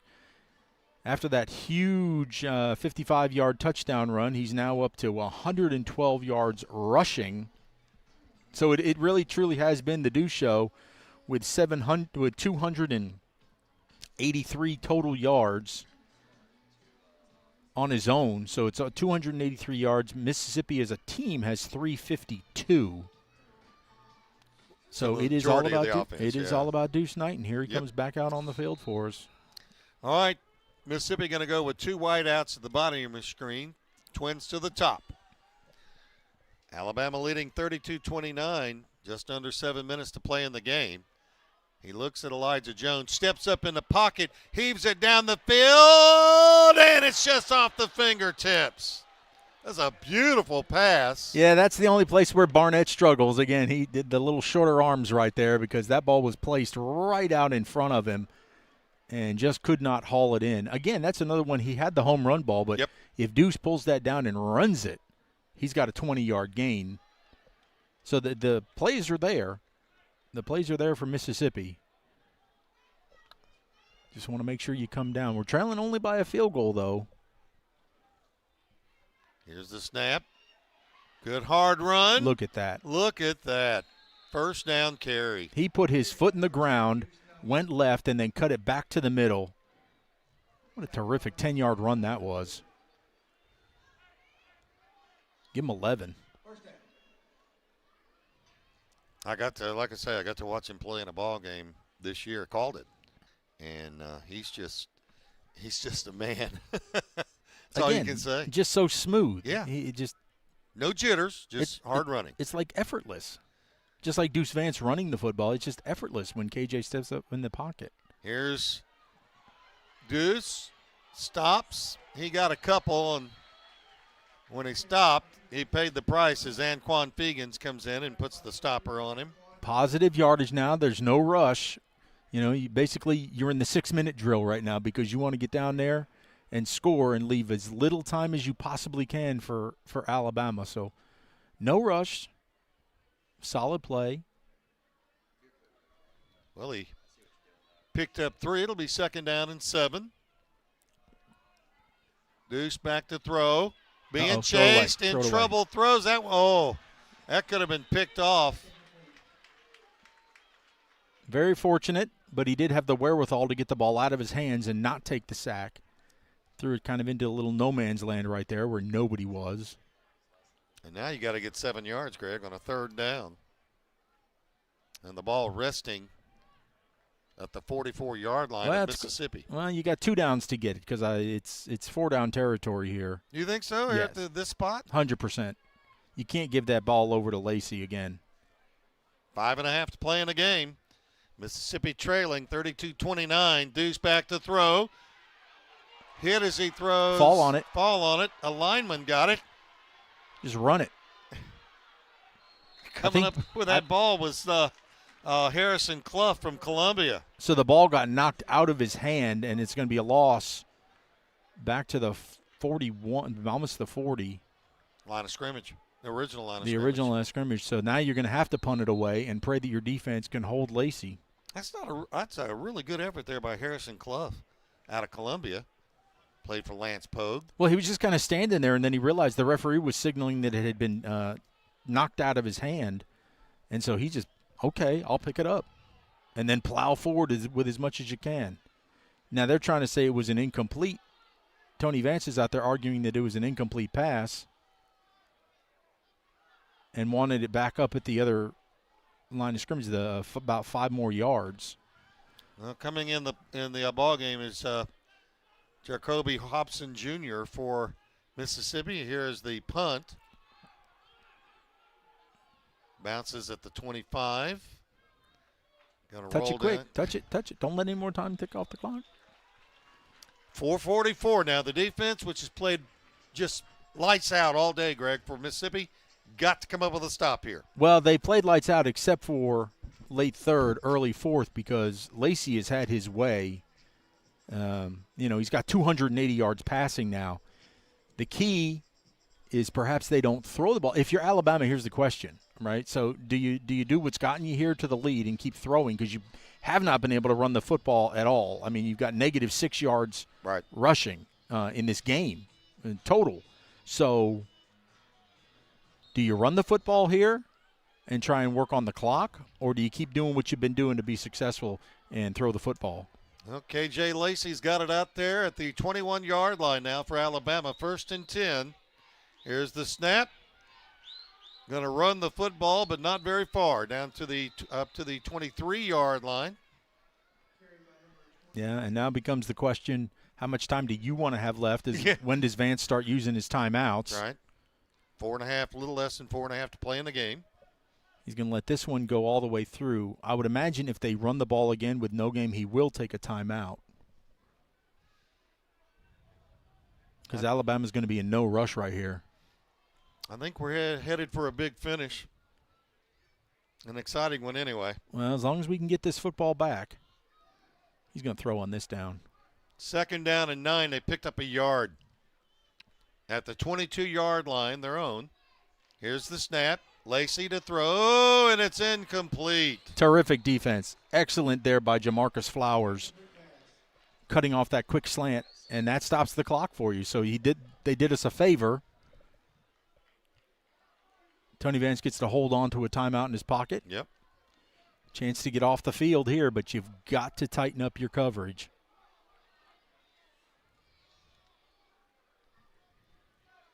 Third down and 9 for Alabama at their own 22-yard line. Everybody from Alabama kind of looking over. What are we doing? Well, Lacey's talking. Well, he's kind of directing traffic out there. He's reading the play on his arm. They're going to have to use a timeout. High snap, play action. They'll throw the slant again, and it's open. 1st down and more. And taken down by Zach Ruffin. They have a flag back. Got a flag back here. Well, an Alabama lineman is helmetless.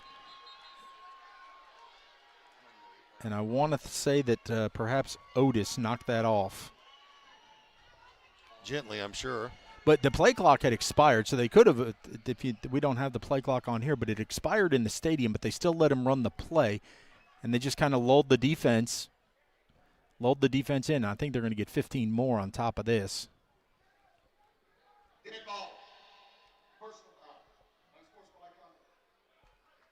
Unsportsmanlike on Mississippi.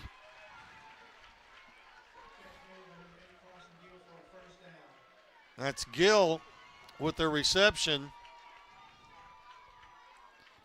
So now you've still got all your timeouts. The best you can hope for now is to hold them to a field goal, which would then give us an opportunity to come down, score a touchdown to win it. But you've got to keep them out of the end zone. I'll tell you, Carson Gill has had an outstanding day for Alabama today. Man, he was just like unstoppable from that slot on the quick slant. So Alabama's got it 1st and 10 at the Mississippi 22-yard line. Alabama leading 32-29.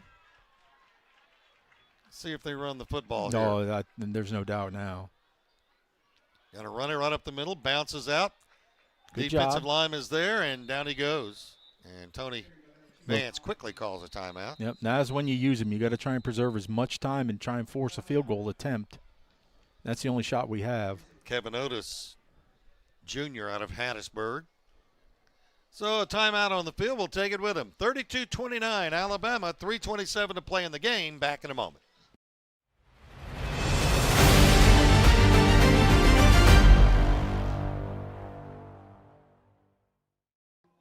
Hello, Mississippi. Did you know that the average student graduates college with $30,000 worth of debt? That amount of debt can delay major life milestones, including getting married, buying a home, and starting a family. But don't worry, we've got some good news for you tonight. College Savings Mississippi and Treasurer David McRae can help you reduce or eliminate that debt. Their plans are flexible and affordable. Start saving for as little as $25 today. Visit treasury.ms.gov/college savings to learn more.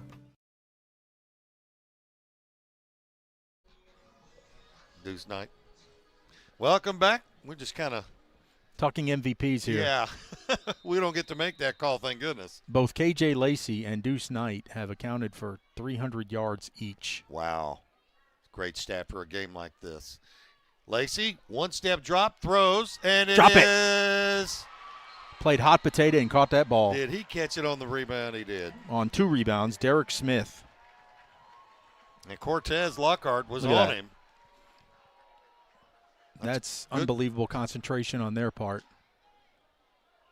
Got to stop him on this down right here. Luckily, it was not for a first down. Oh, I tell you, Cortez was close to picking that ball off. But here comes the ball game right here. 3rd down and 3. Stop him here, force field goal attempt. Lacey throws, and it's incomplete. He was trying to throw the slant to Torrey Ward. And he had it. Torrey dropped it. He was already looking in the end zone, and he couldn't believe it. He put his hands on his helmet like, I can't believe that. So here we go. We did what we needed to do. And it is high school, so it's no gimme. No, as they'll place the ball down at the 23. It'll be a 33-yard attempt.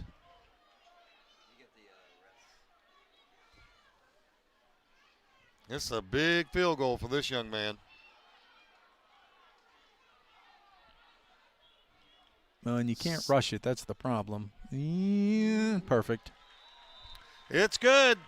And Alabama has just made it very difficult on Mississippi. They lead it 35-29. But still 3:15 on the clock, so we have plenty of time to move this ball down the field. You don't have to rush. You can still use every part of your offense, and you can certainly – we need to look for Deuce to use it with his legs. He's got 171 yards passing. He's got 122 yards rushing. He's accounted for 3 total touchdowns. He's just had a phenomenal game, and now it is squarely on his shoulders to go out there and win it. All right, we'd like to thank today's sponsors that made this game possible, as it's been a beauty. Malone Roofers, Malone Roofing, and also David McRae, State Treasurer of Mississippi, and Cricket Wireless, along with Mississippi Public Broadcasting. A lot of folks maybe not in a position to watch today's game have been treated by Mississippi Public Broadcasting to an opportunity to listen to it wherever you are in the state. Big thanks to them. These 2 quarterbacks have just been incredible. KJ Lacey's done all of his damage in the air. He's got 327 passing yards and 4 touchdowns. Well, Quincy Phillips is down there, and he needs to stay away from Cleet Forest. Correct? He's not going to get a chance. No, this will be a touchback. All right. All right, you know what you got to do. 100%. We've got plenty of time, 3:15. And you have plenty of receivers. Let me see how many receivers we've used today. 1, 2, 3, 4, 5, 6, 7, 8. He's hit 8 different receivers today.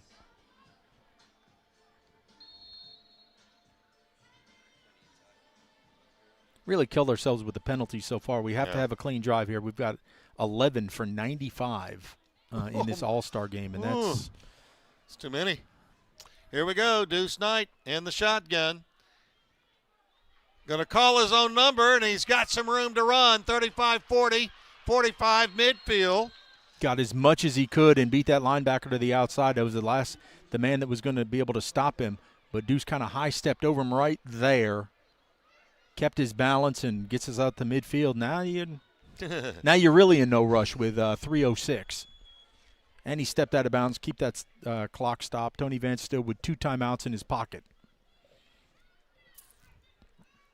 But Mississippi's got to get a touchdown to win it. 1st and 10 from midfield. Knight swings it out. Yeesh. Elijah Jones. Not good. Not good. Going to lose on that one.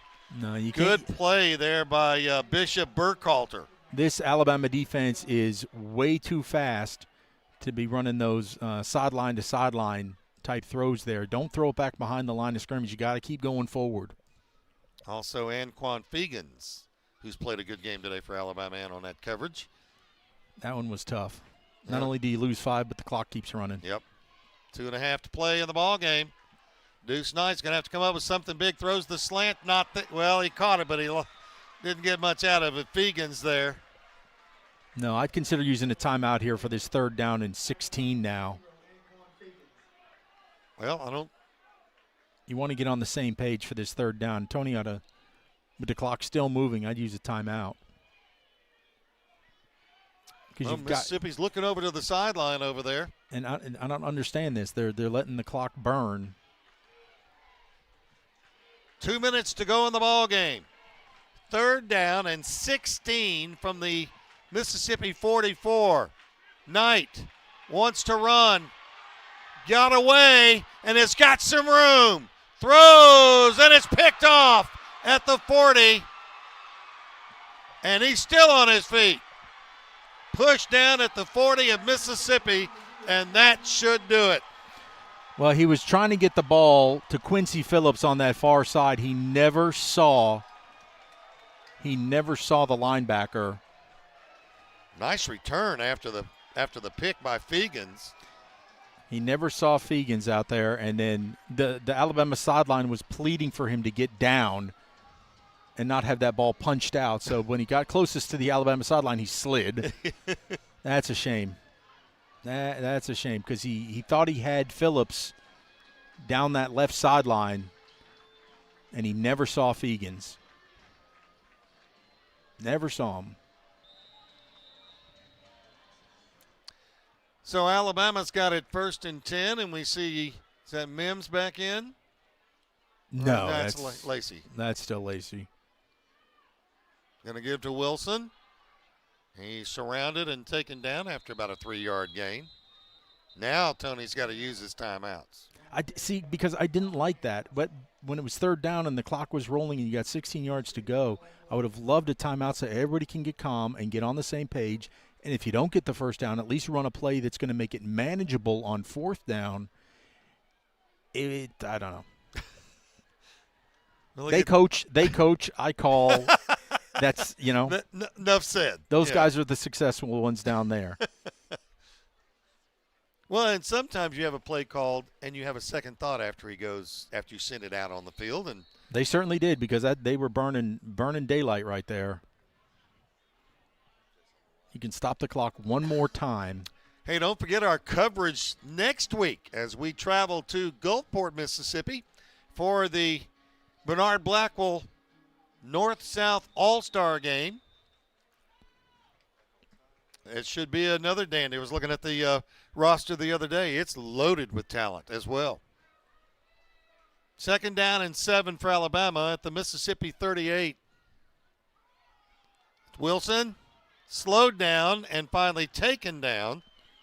He was slowed down there by Ronnie Blossom out of Warren Central. And Tony has to go to that timeout bag again.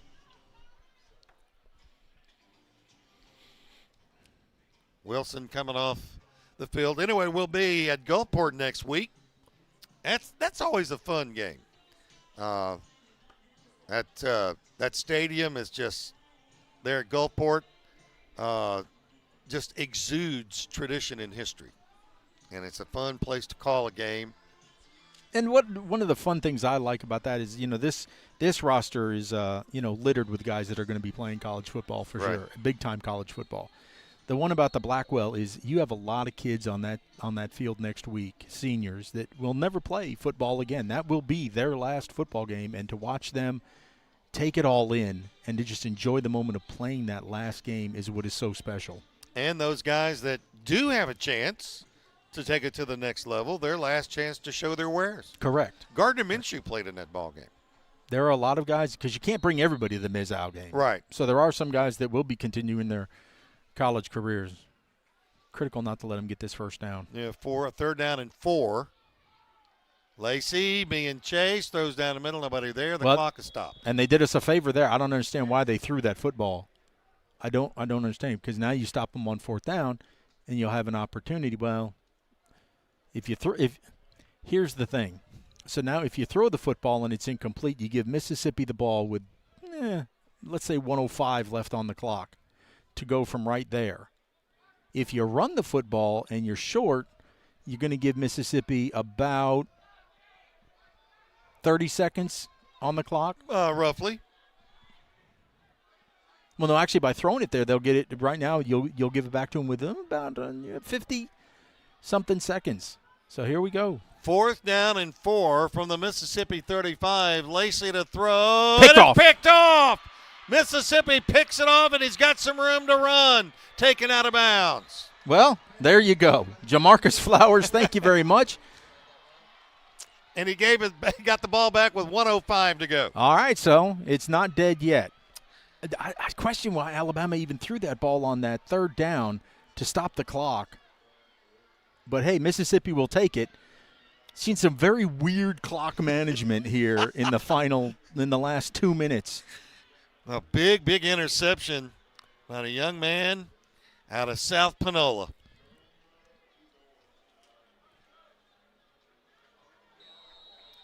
So 66 yards away from Pay dirt. From beating Alabama. Can you do it in 1:05? Now Deuce is out there. Here's the snap. Knight wants to throw, steps up in the pocket, swings it out, and it's caught. Clock will stop. Yep. While they move the chains. You're going to have to hurry. Everybody got to get ready to run the play. There's your man from Hattiesburg, Barnett. Okay. 1st down, 53 seconds. Come on, they set that stick Come on, down. come on. 49 seconds. Deuce will set them down. From the 45. Knight wants to throw. Oh. Where's the flag? There comes the flag. There it is. Yep. That tight end was running a great pattern. Maddox Lynch was in position to make it that catch, and they blew him in the back, and that's going to be 15 yards. More importantly, stops the clock. Absolutely. Once again with 38. So you're going to move into Alabama territory here. Oh, they came up with a holding call, so you're going to have offsetting. What? Yeah, holding on Mississippi, pass interference on Alabama, and we're going to do this all over again. Lost about 12, 13 seconds in the process. Self-inflicted injuries, 12 penalties now for Mississippi. Oh, Deuce looking over to the sideline to get the play. Twin receivers both ways. Deuce in the shotgun. Knight back to throw. Steps up in the pocket. Taken down at the 46-yard Come on. line. Got to get up, guys. 29 seconds left to go. Come on, Deuce. That was a coverage situation for Deuce. 21 seconds now. Come on, Deuce. 15 seconds now. Too long to get this play in. Here's the snap. Deuce going to be pummeled at the 40. And that's it. Alabama came in in the person of Zion Grady out of Enterprise High School, and that ends the game. This one's over.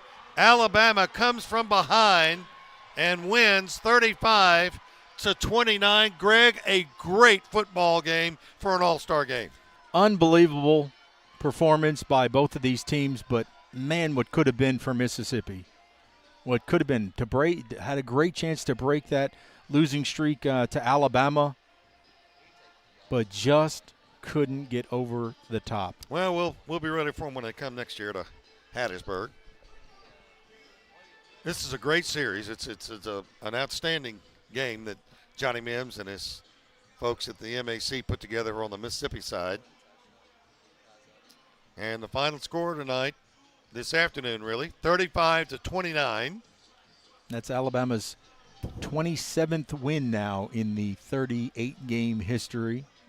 27-11 the series, and I really thought going into this fourth quarter that this was going to be Mississippi's time to shine. But, TJ Lacey, he's incredible, or KJ Lacey, he's incredible. I mean, he's absolutely incredible, and he's going to be playing for the Texas Longhorns. He certainly showed why. He finished with 327 yards, 4 touchdowns. And I just hate it for Deuce. He had such a good game for us. I mean, I think it's no doubt who the 2 MVPs are in this game. Yeah. It's going to be those 2 quarterbacks. Deuce winds up going for 310 total yards, accounted for 3 touchdowns, 2 rushing, and 1 passing. He stayed toe-to-toe with Lacey. Yep. But just going to come up one short. Well, we'll stay on with them until they announce the MVPs, which is coming up in just a second. Well, in Alabama, while we're waiting on that, we can take a quick look at some of these statistics. Alabama really caught up. Mississippi outgained Alabama 384 to 332 overall. Alabama did finish in positive rushing yardage, believe it or not. And that was way behind even in the fourth quarter. With one. They had 1 yard rushing. 1 yard net rushing. Try and listen into the public address announcer. Well, they're introducing Johnny Mims. The first MVP will be from Mississippi, and it goes to Deuce Knight. Deuce Knight from Mississippi. MVP. Bittersweet. Deuce is appreciative, but he'd much rather be lifting up that big old trophy. Yep. Sitting at the 50-yard line. And congratulations to Alabama on their 4th straight win. And the MVP for Bama goes to KJ Lacey. That's Lacey, KJ Lacey. The two quarterbacks. They put on a show. Your MVPs, and they were both awesome. They were worth the ticket to get in to this game to watch it live, and we certainly hope that you enjoyed our coverage today of the 38th Annual Mississippi-Alabama All-Star Game.